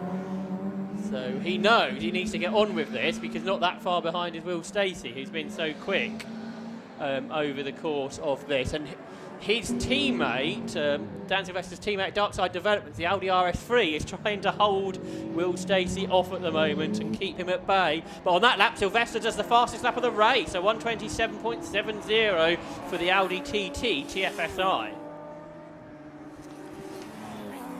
So 49 minutes of the race to go, and it's going to be quite a race as well. We'll keep an eye on what Nigel Greensall is doing as well in the number 40 car. Well, that car's just on its personal best lap of the race, a 1:30 dead, but still that's 2.3 seconds outside what Dan Sylvester has just achieved. But I'm sure there's more to come from Nigel Greensall as well. Class C leader into the pit lane. So Rob Fennick will hand over to Andrew Shepherd. This pair of drivers raced a Lotus last season. More tyre changes in the pit lane. Yeah, that's the Scott Parkin car. It's having the work done on the right front at the moment. Well, that car's going to go back out into the race. We've got coming into the complex, the race leader, Carl Swift, being chased by Nigel Greensall, albeit they're on different laps at the moment. 40 car showing us 3 laps behind on the sort of screen here. If you are changing tyres, you'd think you'd want to pit halfway through the race, really, to get the best out of the new tyres, wouldn't you? So whereas Cole Swift is staying out, do they change tyres or not? Because further you're into the race, surely less advantage you're going to get from newer tyres. You would think so. 69 is into the pits. That's Matthew Hampson coming in to hand over to Andy Schultz for the second half of the race. Andy, generally the quicker driver of that pairing, so we'll see if he can get the car further up the order. It's 4th going into the pit stops. Yeah, Matthew Hampson did a lot of driving there, didn't he? But Andy Schultz has got the lap record here. 56 has come in. That's David Lawrence from second place within, well, briefly the lead of Class C. We're looking on screen now at the number 23 car that's gone back out into the race now, having made that, we think, unscheduled stop. So that was James Johnston in the first half of the race, Matthew Bawtry, his co-driver. So Michael Downey, I think, will take the Class B lead over, won't he? But he has yet to make a pit stop. Plenty to work out in this. Nigel Greensall's got himself onto the tail of Cole Swift now, and Mark Grice is getting himself up ahead of Luke Handley, but importantly he's been caught by Will Stacey. So Will Stacey is following that Seat again, although with a different driver aboard it now. But here's Greensall trying to unlap himself from the leader of the race. Greenstall's into the 28s now, on 28.32. But Will Stacey has just set the fastest lap of the race, a 1 minute 27.64, and he's currently 5 seconds behind Dan Sylvester. They are the two quickest cars out there, and potentially, when their cycle's out, that will be the battle which becomes for the lead of the race. But for now, Nigel Greenstall, ace, a historic racer nowadays, but double Euroboss champion back in the day in this big BMW M3, chasing after Cole Swift, who won this championship over the last 3 years. He's taken with Rob Baker 17 victories in the Club Enduro Championship. Can they win number 18 today? They've only lost on 4 occasions in the last 3 years. Today, they've found it a lot harder, I would suggest here, than they have over the last couple of seasons. Certainly have. This change of car, of course, from what they've been used to screwing most of those wins in over the past few seasons. There is Will Stacey now in the number 48 car, so he was leading, of course, going into the pit stops. We saw that situation where he sort of overshot his pit by the looks of it, and had to be pushed back into it. And had to drive in at 45 degrees, of course, so that, we think, lost him a bit of time. He's up to 6th place now, and he is, I think, about 6 seconds behind the nominal race leader, with the first 3 cars in the timing tower having yet to make their stop: Carl Swift, Luke Handley and Brad Kaylor. After the pit stop, so I think in Class B, Chris Plaskett is ahead of Scott Parkin. Assuming Chris Plaskett has made that pit stop. Well, he's showing in 7th place overall, so I question that. But we will see how that all pans out. Scott Parkin's only 12 to 13 seconds behind him. You might be right then. So it could be it was a longer stop for Scott Parkin, and Plaskett's made it through. We saw that tyre change. Perhaps they couldn't quite do the tyre change in the minimum pit stop time. Maybe so. It's feeling a bit like the start of the race again here into the complex, with 4 of the top Class A cars all together. At the back of it is the quickest of this group of cars, Dan Sylvester, who's absolutely flying this weekend in this Audi TT that Darkside Developments have got going. Just behind him, there's a battle developing between Will Beach and Will Stacey. This is a battle for position, and really this is the battle for second of the pit stoppers, and they're absolutely wheel to wheel as they go across the line. We know the Seat's got a bit more straight line speed, but can Will Stacey hang this out round the outside? He brakes really late in the Lotus Elite and he goes through. So for now, this is for 5th position, but it will be for a more significant place as the race goes on. Certainly will be. So that's Will Stacey up to P5 ahead of Will Beach. So Scott Parkin clear Michael Downey as well within Class B as well. Still that damage on the front of the Gryson Beach Cupra, now driven by Will Beach, of course. Just a bit of trim hanging off, really. So now we've got to see whether Will Stacey can catch Dan Sylvester in the number 6 car. Well, last time through, Stacey did 1:28.61, Sylvester did 1:28.48, so very similar lap times. Michael Downey coming into the pits, number 76, to serve his stop, as is the 17 car Spencer Forte, which has been in a couple of times already during the course of this race, I think. There is on screen, though, for those watching on the live stream, number 48, Will Stacey. And he is doing his best now with a bit of clear track to chase after the Dan Sylvester car that is in effectively the lead of this race. But let's head down to the pit lane now and find out some more from Chris Stevens. I'm joined by Ben Shaw. Ben, it feels strange to have had MX-5s out this weekend, and yet I haven't spoken to you at all. How's it going? Yeah, it's going well, thank you. We are only going to do, or myself, sorry, is only going to do a couple of the MX-5 rounds this year. We've also been really committed to that over the past 5 or 8 years, and we're looking to do a couple of slightly different things this year, including Club Enduro. Yeah, so what inspired you to team up with Ben Hansey and to do Club Enduro? I've known Ben for a long time. We've raced together competitively in the MX-5, so you know I know he's a good driver and I rate him highly. He's a safe pair of hands as well, looks after the car. We just felt that we've both won the championship a few times now, and it was time to try something different, something a bit quicker. So we just took one of the old championship cars and bolted a Subaru Turbo on it, basically. Yeah, I was just going to ask, tell us more about this car, because it isn't just your bog standard Mark 1 MX-5. So yes, it is, and it suffers a wee bit in the corners because it's one of the only cars here without aero or a wing or something like that.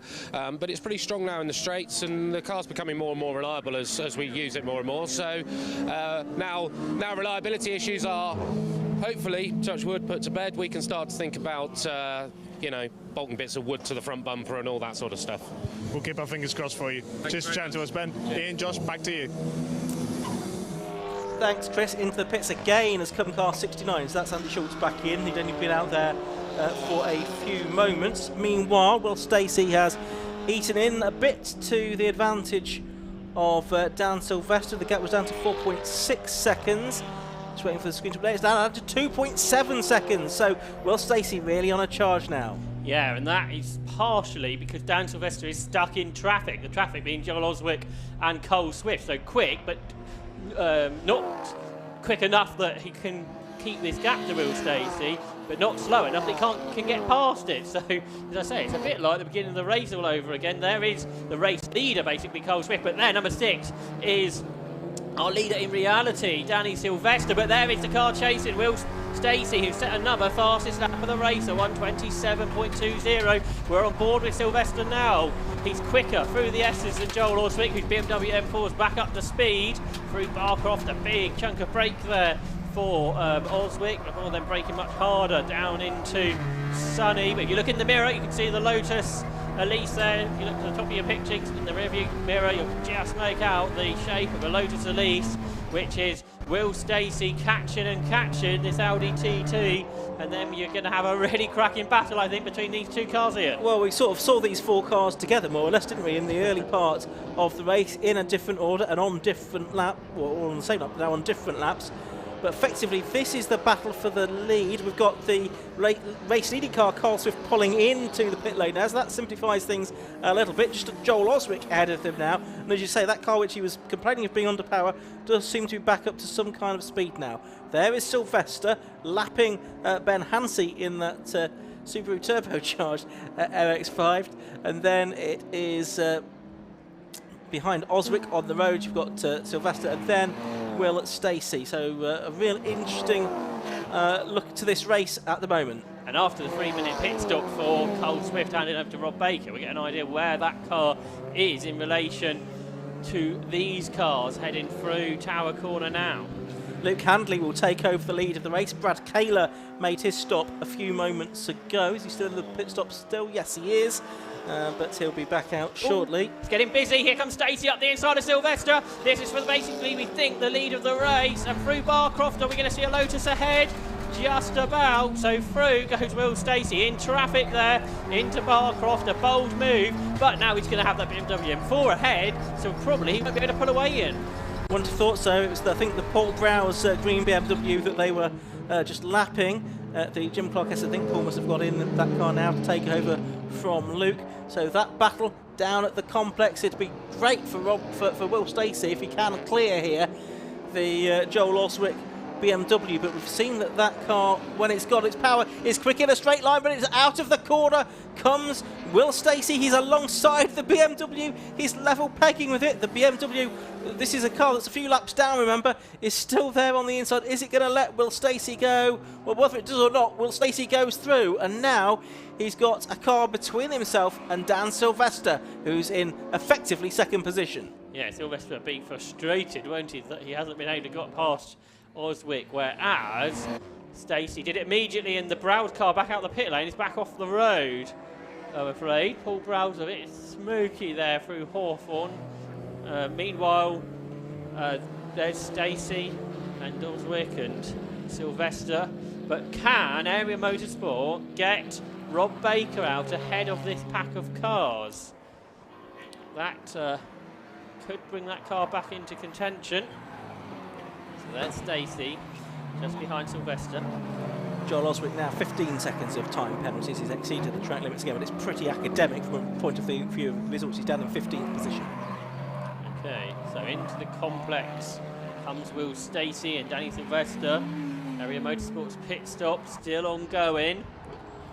They need to get this car out of the pits. We'll just wait a moment, wait for an interview. If Chris can hang on for 30 seconds just to see if Will Stacey does get out ahead of the area Gulf. I think he's going to. So Will Stacey a couple of times has had to work his way through the order, but in reality he is the new race leader with Danny Sylvester in second and Will Beach in third, and the Area Motorsport Gulf, the pit stop still continuing. So as Dan Sylvester tries to chase back after Will Stacey, let's head down into the pit lane and catch up with Chris Stevens.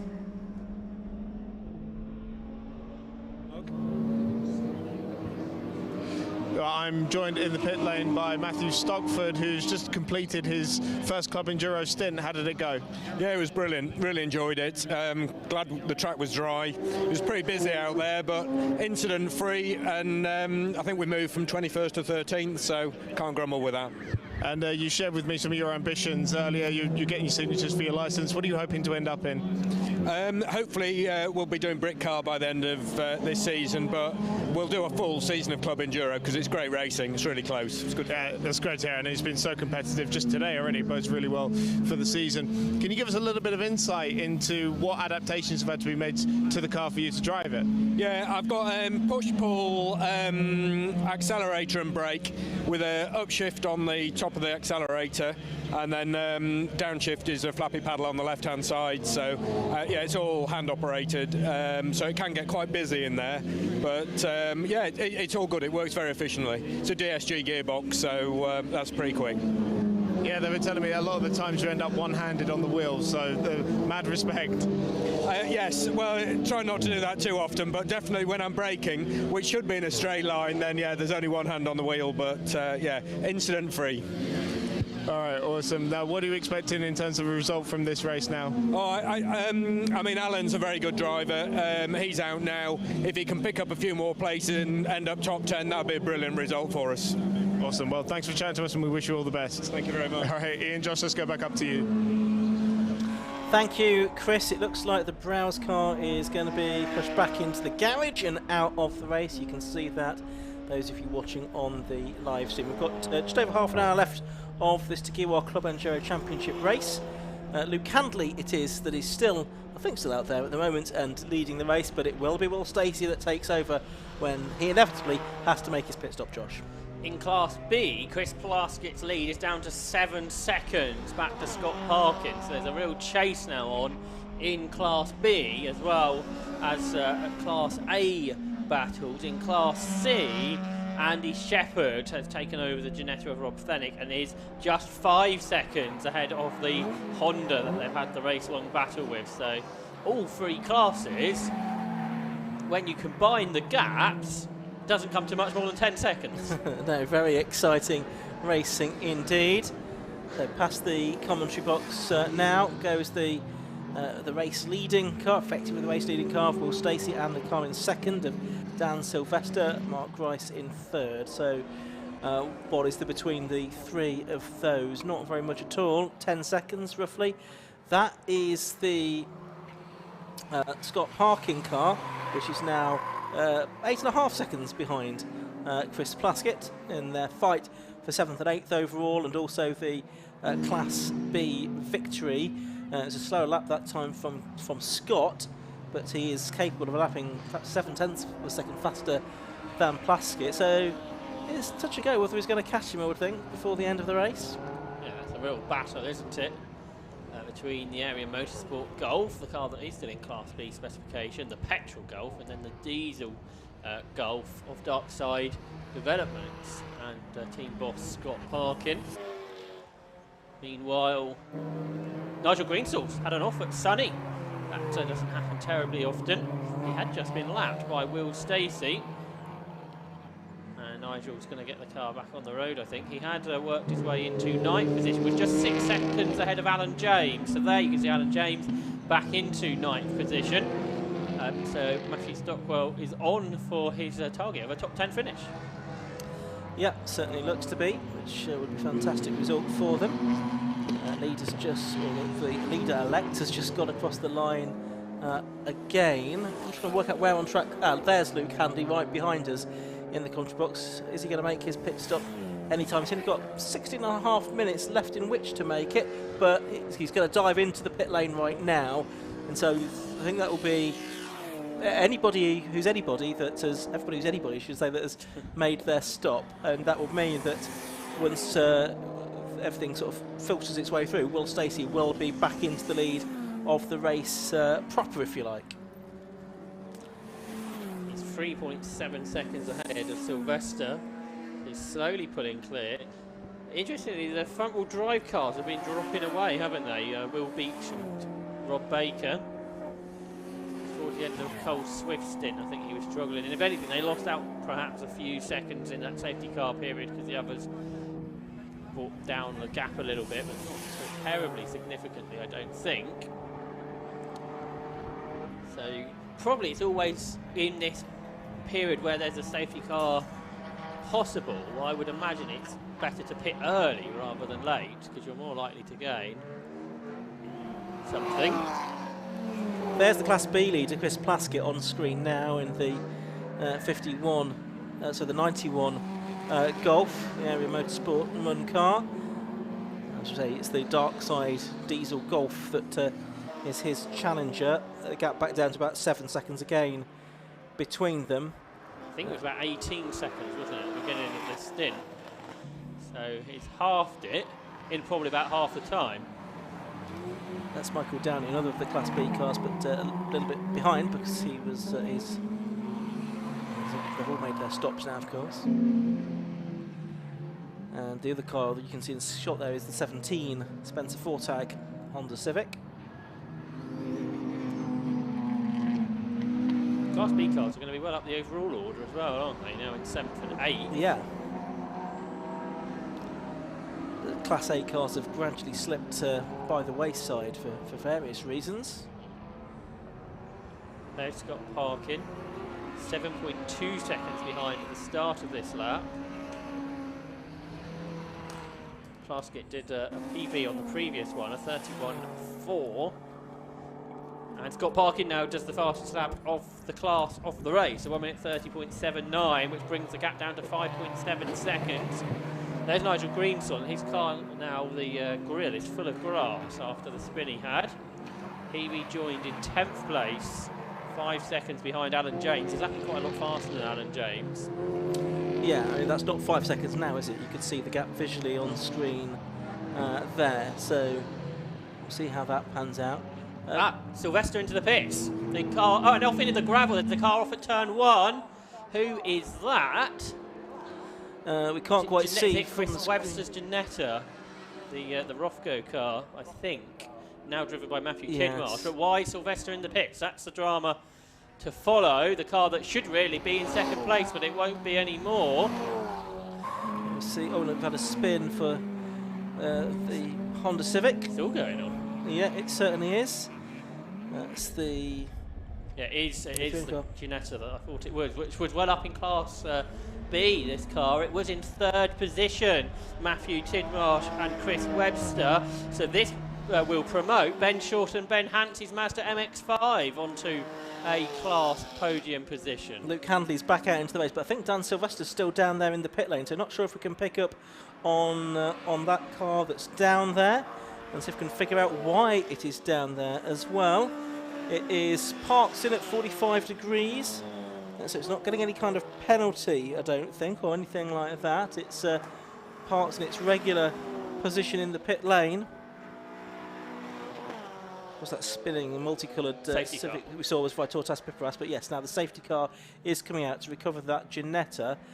This is with 27 minutes to go. There is the 6th car, Dylan Britt and Dan Sylvester. Dan Sylvester was at the wheel of the car. They reckon it's a drive shaft issue, so that brings their chances very much to an end in this race. Looks like they're going to try and get the car back out into the race, but it's obviously not going to be challenging for positions. can see driver out of the car, team working hard on it, Josh. If Luke Handley could have stayed out for a few more minutes and got out, come into the pits just as the safety car, or before the safety car was coming out, we could have had a very different complexion to the remainder of this race. But we could have done. But in each of these safety car periods, no one particularly has been advantaged, I don't think. No, 82 car going down the pit lane as well. That's the Ben Williams car, making another stop. It's been in about 3 times, I think, during the course of the race. Nigel Greensall's spin, I think, put him a lap off the lead. And if he didn't have that spin, he would have brought himself right to the back of the queue. But again, that's ifs and buts, isn't it? That doesn't come to anything at the end of the day. So let's have a rundown on the order as it is on the timing screens at the moment. So it is number 48, Will Stacey, that is in the lead. Now up to second place is number 27, Will Beach and Mark Rice. They've got a 5-second penalty though from early on. Third now is the number 1 car, that's Rob Baker, having taken over from Carl Swift. In 4th place is number 51, Luke Handley, but he has a 5-second track limits penalty as well. In 5th place is number 87, Brad Kaler in the Audi RS3. In 6th place is number 91, Chris Plaskett in the Golf GTI leading Class B, ahead of 7th place number 89, Scott Parkin in the Golf TDI. 8th place on the screen at the moment is Dan Sylvester, but he'll drop down the order. That will promote James Collins and Nigel Greensall car number 40 up to 9th place. Up to 8th place, I should say. Up into 9th place will go number 78, Matthew Stockford and Alan James, and up into the top 10, despite his car stopping on the back straight at one point. Steve Cheetham in the Porsche Boxster, but he does have a 15-second penalty now. So Class B is 91, Christopher Plaskett from 89, Scott Parkin, and Ben Short and Ben Hansey are third within Class B. And then in Class C, it's David Lawrence and his co-driver Ilya Krylov. And then the second place car in that class is number 10, which is Andrew Shepherd, now having taken over from Rob Fennick. And Vitotas Piperas is third within Class C as things stand. And we have further drama for car 6, because there is going to be, which is the Dan Sylvester car, they're going to have 2 laps added at the end of the race, and that's because of an infringement during their mandatory pit stop as well. But it's going to be academic now, I think, with that car being worked on in the pits. Well, that's a big story if they didn't have that issue. So in some ways this helps Will Beach get closer to the leader, but equally it allows Rob Baker to get closer to him, and Mark Grice and Will Beach have this 5-second penalty. So could that allow Cole Swift to get close enough by the end of the race to perhaps gain a position? The other car that would be pleased how this has worked out is Scott Parkin, because he wouldn't have been that far away from being lapped, and if he did and the safety car came out but when the safety car was between himself and Chris Plaskett, he wouldn't have had a chance, would he? But now they're going to be pretty close to one another, and that Class B battle is going to be very competitive, I would imagine, on the restart. While the safety car's out, let's head down to the pit lane with Chris. Well, Danny Sylvester, the car in the pit lane, not on the track where you want it to be. What's happened? I just come around the last corner there. I think I was in P2 and just bang from the gearbox or drive shaft or something like that. So, yeah, something's let go. And it's a shame because the car's been really strong all weekend in testing in road sports yesterday as well. And yeah, I think we were on for a good result, but unfortunately had a mechanical failure by the looks. So. Yeah, of course, we were running in a very competitive position before that happened, and some really strong pace in the road sports yesterday, so it must bode well for the rest of the season. Yeah, for the car. I'm not going to do every round. I'm just filling in for Ryan Parkin. Hello, Ryan, this weekend. So, yeah, Ryan, the car's got pace, but yeah, it's a shame. Looks like something mechanical let us down, but it's very rare for one of these cars to do that, but sometimes it does happen. So. Now, of course, a YouTube sensation, so is this going to make the channel? It's good for content, this, isn't it? At the end of the day, I'd prefer to be having the car's first trophy though, but yeah, it'll be good for the channel maybe. So. And what else can we expect to see you in this year? So I'm still racing MR2s this year, and also racing the 750 hot hatch as well, both 750 things. So yeah, you'll see me in them all year for the season. Cool, great stuff. We look forward to seeing you out in those. Cool, thank you. Cool, cheers. Ian, Josh, let's go back up to you. Thank you, Chris. So safety car continues, but possibly not for very much longer because the recovery at Clairvaux is complete. That means the safety car lights have been extinguished and the race will get underway. We're going to have a 20-minute sprint race then at the end of this. We've still got 7 cars on the lead lap. And Will Stacey has 2 Class A cars between himself and Will Beach, and then there's a few more cars between Beach and Rob Baker. And then you've got Luke Handley on the lead lap, as well as the car that was started by Brad Kaler. We believe that Dylan Bruchetta got into that, who started the Audi TT, so he could still have a good result. But the green flag is waved then, and the race gets back underway with a gap of just 2.8 seconds between Stacey and Beach. And then Cole Swift on the restart had to, I think, wait for a Class C car, so it's dropped 5 seconds or so. Here are the Class B leaders, though. So this, I think, will probably be the battle to watch in these final 20 minutes. There is Scott Parkin, and just ahead is Chris Plaskett. So these two Volkswagens, as it's busy at Tower, as Will Beach goes around the outside with about 3 cars there, I think, and has passed them all. So he can now set off after this car, the race leader, which is the Lotus Elise of Will Stacey, which is heading through Barcroft Corner. There in second position is Will Beach, still with that bit of trim hanging off the front left-hand corner of the Cupra. Not an unfamiliar sight for a TCR style car to have that bit of damage. Not really. And a reminder, Will Beach not only needs to get past Will Stacey, if he's going to win this race, he needs to pull out a lead of 5 seconds as well. So that's quite a tall order, because I would say it's probably 5 seconds behind the car. Now is about 3 seconds behind at the start of the lap, so he really needs to make up 10 seconds in the next 20 minutes. It's going to be a big ask against the very talented Will Stacey. There's our Class B leader, the Class C leader, I think just behind Scott Parkin then. He works his way here up to the final corner. Or the Class second place in Class B, I should say. Exactly. Although, how far behind is he now? Not all that far, I don't think. In fact, it has changed. Yeah, it has was changed. The class leader. Yeah, that's changed unexpectedly on that lap. Chris Plaskett losing out by a few seconds there. There he is, and there you can just see the briefest glimpse of Scott Parkin having gone through. So we didn't see how that had happened, but Scott Parkin has gone through to take the Class B lead, which I guess is what we're expecting after his qualifying performance this morning. It's not been as dominant as that, though, has it? No. Chris Plaskett's been much closer. Pit stops worked in his favour. Here are the Class C leader, I think, in the background, which is Ila Krylov, only a second or two ahead of Andy Shepherd's Janetta. So Class C is still to be contested. There's the Class C leader, there's Janetta just behind.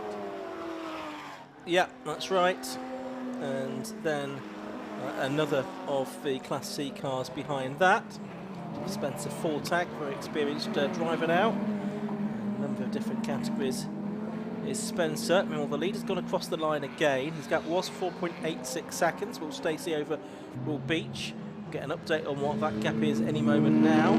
4.14, so it has come down, and Will Beach is just on the car's best lap of the race, 128.26. So he started to eat into Will Stacey's lead. What he's also obviously trying to do with that penalty is make a 5-second gap over Rob Baker so they can hang on to second place. And it's about that now. And the car that is second in Class D, in Class C I should say, the car on screen now, that's going to get a 5-second penalty for track limits infringements. Another one to add to the growing list.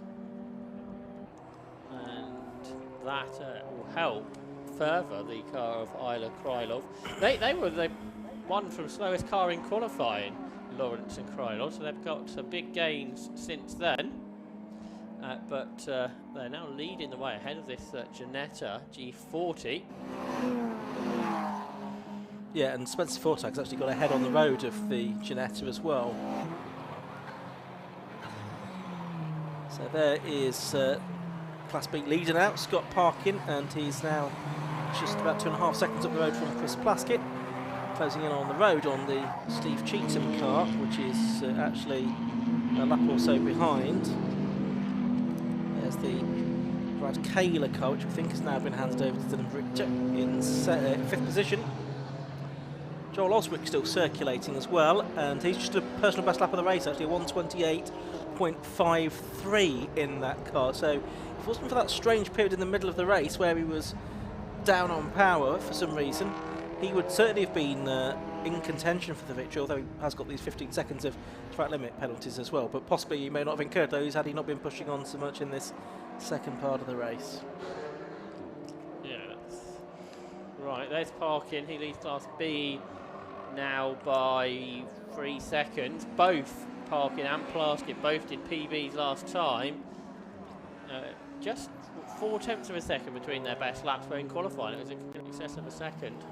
Parkin's done a 30.49 best, which is a new lap record then on that last lap for Scott Parkin, a new lap record in Class B. Meanwhile, the car that was third in Class B, Ben Hansey, is in the gravel. What were the use that Ben Short used to describe Ben Hansey? Safe pair of hands, was it? Off into the gravel trap has gone, I'm afraid.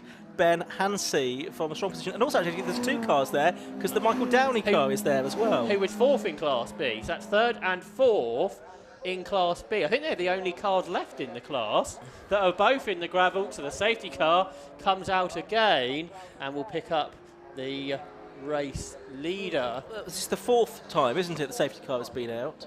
And where's the... Oh, yes, sorry, the second place car is right behind. But obviously with that penalty, that's going to bunch them up then. It is. It's going to make life sort of interesting, isn't it? So these 2 cars in the gravel are battling for 3rd in class. Yeah. Are they allowed to rejoin if they get dragged out of the gravel or not? Don't know. Anyway, might be a race to who can argue to get dragged out first. Ben Hansey's getting out of the car, and then he's seen the cavalry arriving. Oh, is there one for each car? So is this a race then? Yeah, for 3rd in class B? and now it looks like Michael Downey's going to have to head back to his car. Now he realises he's going to be. Oh no, so I think there is a lap between them. So did Downey go off and then Hansey? No. Well, perhaps they were together on the track. There is a lap between them. I didn't realise that before. Yeah, no, I think maybe right. What's that on the track? Yeah, I can't see. There's some kind of debris down there. Joel Oswick's to be different, drives over the top of it, and now it's disappeared. Yes. So we're probably only going to have about 10 minutes to go once the race gets back underway, aren't we? I don't think there's actually many cars still running, is there? We could probably count them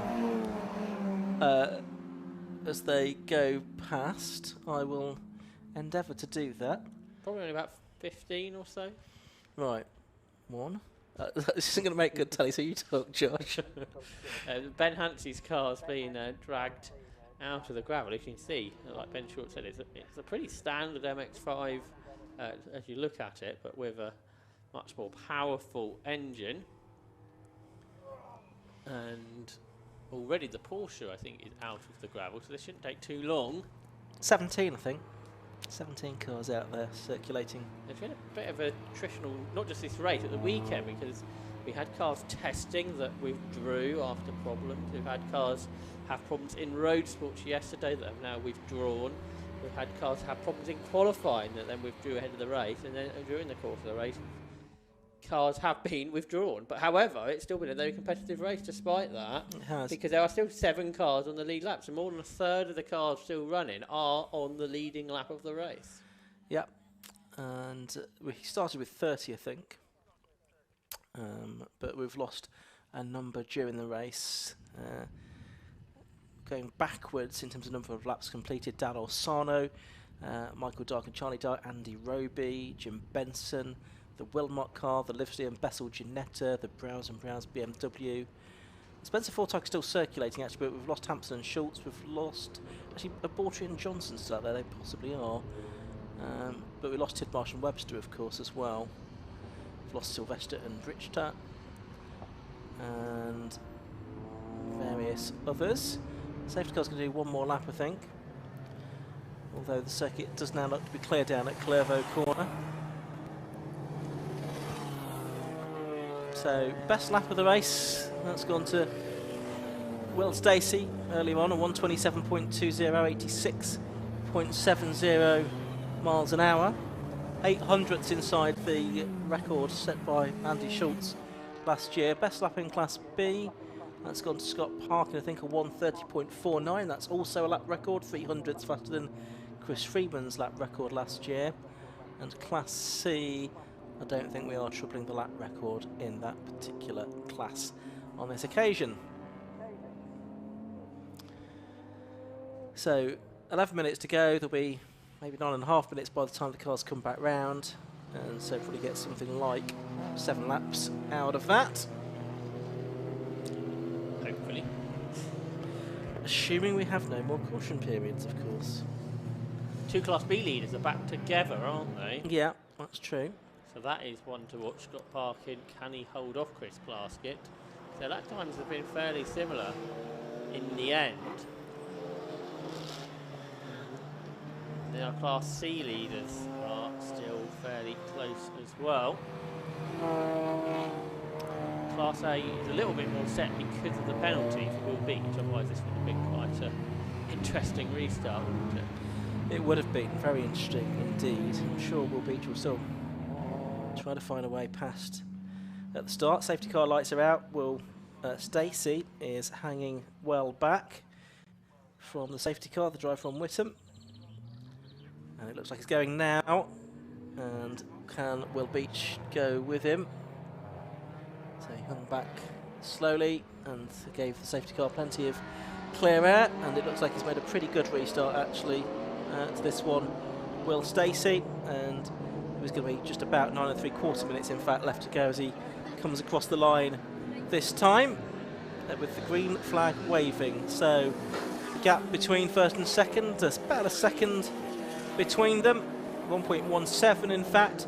So Will Beach needs to make up about 6 1/4 seconds then to win this race in the remaining 9.5 minutes. We'll even finish on the podium because as it stands, the Baker and Swift car will be second, and third would be Brad Kaler, who would think is sharing with Dylan Pachetta in this race. So they come through.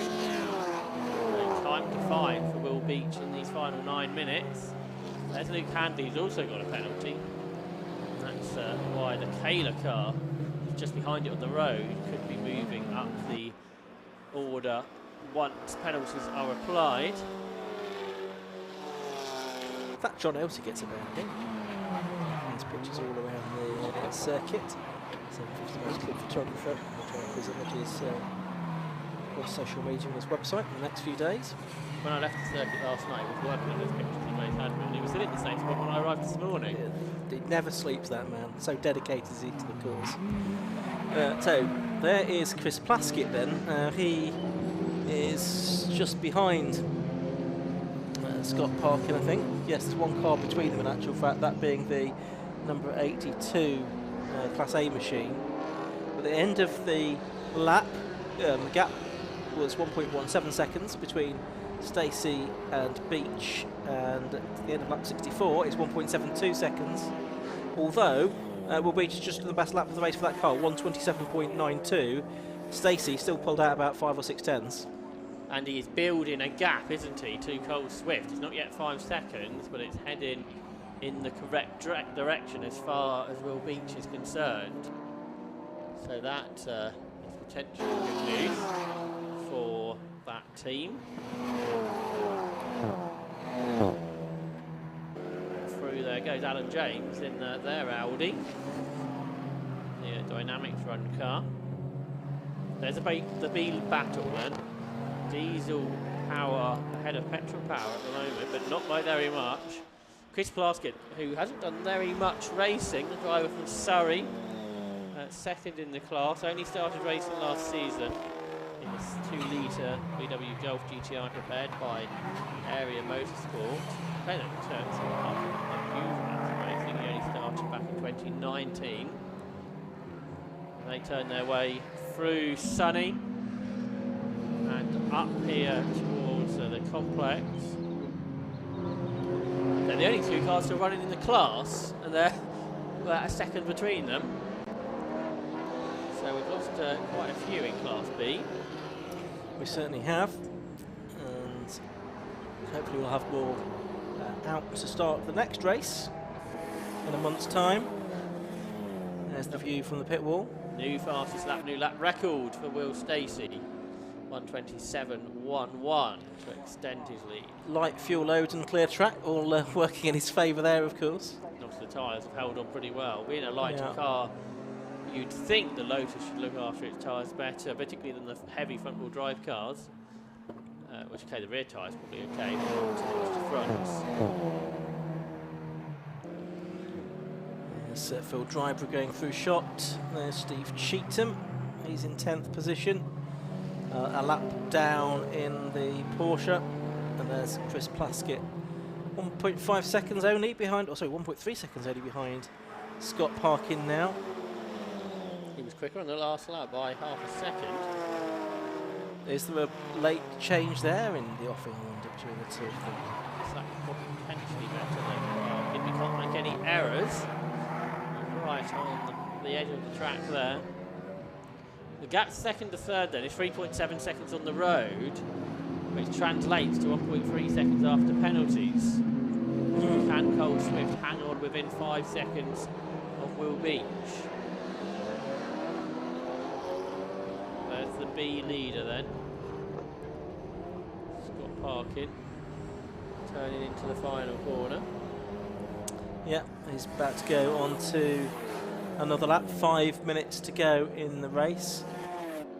Will Stacey leading by 3.57 seconds now over Mark Rice, but it's over Will Beach today, but it's more importantly now the gap behind Beach, and the gap from second to third is now nearly 5 seconds. Lots of understeer there for Scott Parkin. He ran very wide through Hawthorne, but probably didn't lose too much. He's a couple of seconds now ahead of Chris Plaskett. The other thing that also Scott Parkin will be aware of is to make sure he doesn't exceed track limits, because that would change the complexion of this race. Absolutely right, needs to keep it neat and tidy. Gap between them was exactly 2 seconds, I should say, at the start of the lap, so it's just gone out slightly. There he is, heading around Barcroft towards Sunny. He's got Cheetham a lap down ahead of him. Well, Will Stacey's coming through with about 4 minutes to go, so probably going to be 4 more laps actually. The drive-through penalty for somebody I can see being advertised from the pit wall, but I can't see who. Can't see any notification of that on my messaging service. Class B leaders through again. And they are coming up to some other cars that could cause a problem. Will Beach is now more than 5 seconds clear of Rob Baker, as well as that's Vitortas going off again. Pipiras, Vitortas Pipiras has an eventful race. But is he third in class? Third in class, yeah. So it's not gone too badly. There's Janetta. That's second in class, yeah. And no, that car's got a penalty as well now. It has. It's had that for a while. And they look forward a long way behind Krylov in the Honda. So that's Class C pretty settled. Class A leader still Will Stacey is about to lap this car. I think we're going to have 2 laps to go, aren't we, here? Yes, looking at it, I think you may be right. So Will Stacey goes across the line now with 2:26 to go. Yes, it's going to be 2 laps remaining. But yeah, I guess it's quite good to know who the penalty's for, just in case that is going to change the result. Because if they, whichever car it is, if they don't serve the penalty within the next 2 laps, I guess that'll be an added post-race penalty. Yeah. Carl Swift, you can see, watching on from the pit wall there. His teammate, Rob Baker, is going to be up in second place. Steve Cheetham out of the race, or is he, maybe he's the one serving a drive-through actually. would kind of make sense because he'd already racked up 15 seconds of time penalties, so that would kind of make sense that he'd then have a drive through next. So Steve Cheetham, yeah, he does drive through back into the race, and yeah, that will be for further track limits infringements, I would think. Will it bring anyone else up into the top 10? Possibly not, looking at the lap charts. So, penalty that is going to change the result a little bit is Luke Handley's, isn't it? Because that's going to bring the Kayla Audi up to 4th, which means we're going to have 4 different kinds of car in the top 4. Lotus, Seat, Volkswagen and Audi. So they make their way through again, and Will Stacey's lead up to 5 seconds. Now the gap second to third, 6.2 as they finished the previous lap. They come through again. Can Rob Baker get that back within 5 seconds? We'll have to see. Last lap board is out, and Will Stacey is already at Hawthorne on the last lap, making his way through the chicane now, heading down the back straight. Of course, he started this race on 11th position, had that head gasket failure in qualifying this morning, had to work his way through the field and led before the pit stops, and led again soon after them, and seems to be a real Croft specialist, he and the car, well suited to this layout. And it's great to have had the variety of machinery, as you've been saying, Josh, all the way through this race, and it's I think it's good for the championship that the Lotus looks like being a winner again. Yes, it's been a champion in Class A in the past with Joe Taylor, and a few years ago. Now Will Stacey starting his campaign off successfully, as is Scott Parkin, who's leading Class B after a race-long scrap, perhaps in a slightly different way to the Class A leaders. And now the Baker Swift car's got a penalty as well, so that's going to sort out the podium cars, all with issues. There's a Class C leader. But meanwhile, the leader is out of the hairpin for the final time, and taking the checkered flag to win again at Croft in the Tiguan Club Enduro Championship is Will Stacey. So Will Stacey takes the checkered flag to win. Second place is going to go the way then of number 27, Mark Grice and Will Beach. Third place, I think, will go the way of number 1, Rob Baker and Carl Swift, and 4th will go the way, actually, of Brad Kaler, because Luke Handley is going to be 4th on the road, is going to have a 5-second penalty, and he's not going to finish ahead, 5 seconds ahead of the Kaler and Richter Audi. So it'll be 4th to the Audi, 5th to the Golf. And then winning Class B across the line there goes the number 89 car of Scott Parkin, winning Class B by only 1.7 seconds, so Diesel Golf beating Petrol. And I think those are the only 7 cars on the leading lap, Josh, but a really good race we had there for the opening round of the Tiguan Club Enduro Championship. Here we are with the results then. The winner, number 48, Will Stacey. 70 laps he completed in 2 hours and 27.28 seconds. Second, number 27, Mark Grice and Will Beach in the Cupra. Third, number 1, Rob Baker and Carl Swift in the Golf. Once times are adjusted, 4th will be number 87, Brad Kaler and Dylan Richter in the Audi, and 5th will be number 51, Luke Handley in the Golf. 6th place and winning Class B is Scott Parkin in the Diesel Golf. 7th, second Class B, Chris Plaskett in the Petrol one. 8th, number 40, James Collins and Nigel Greensall in the BMW. 9th to number 78, Matthew Stockford and Alan James in the Audi.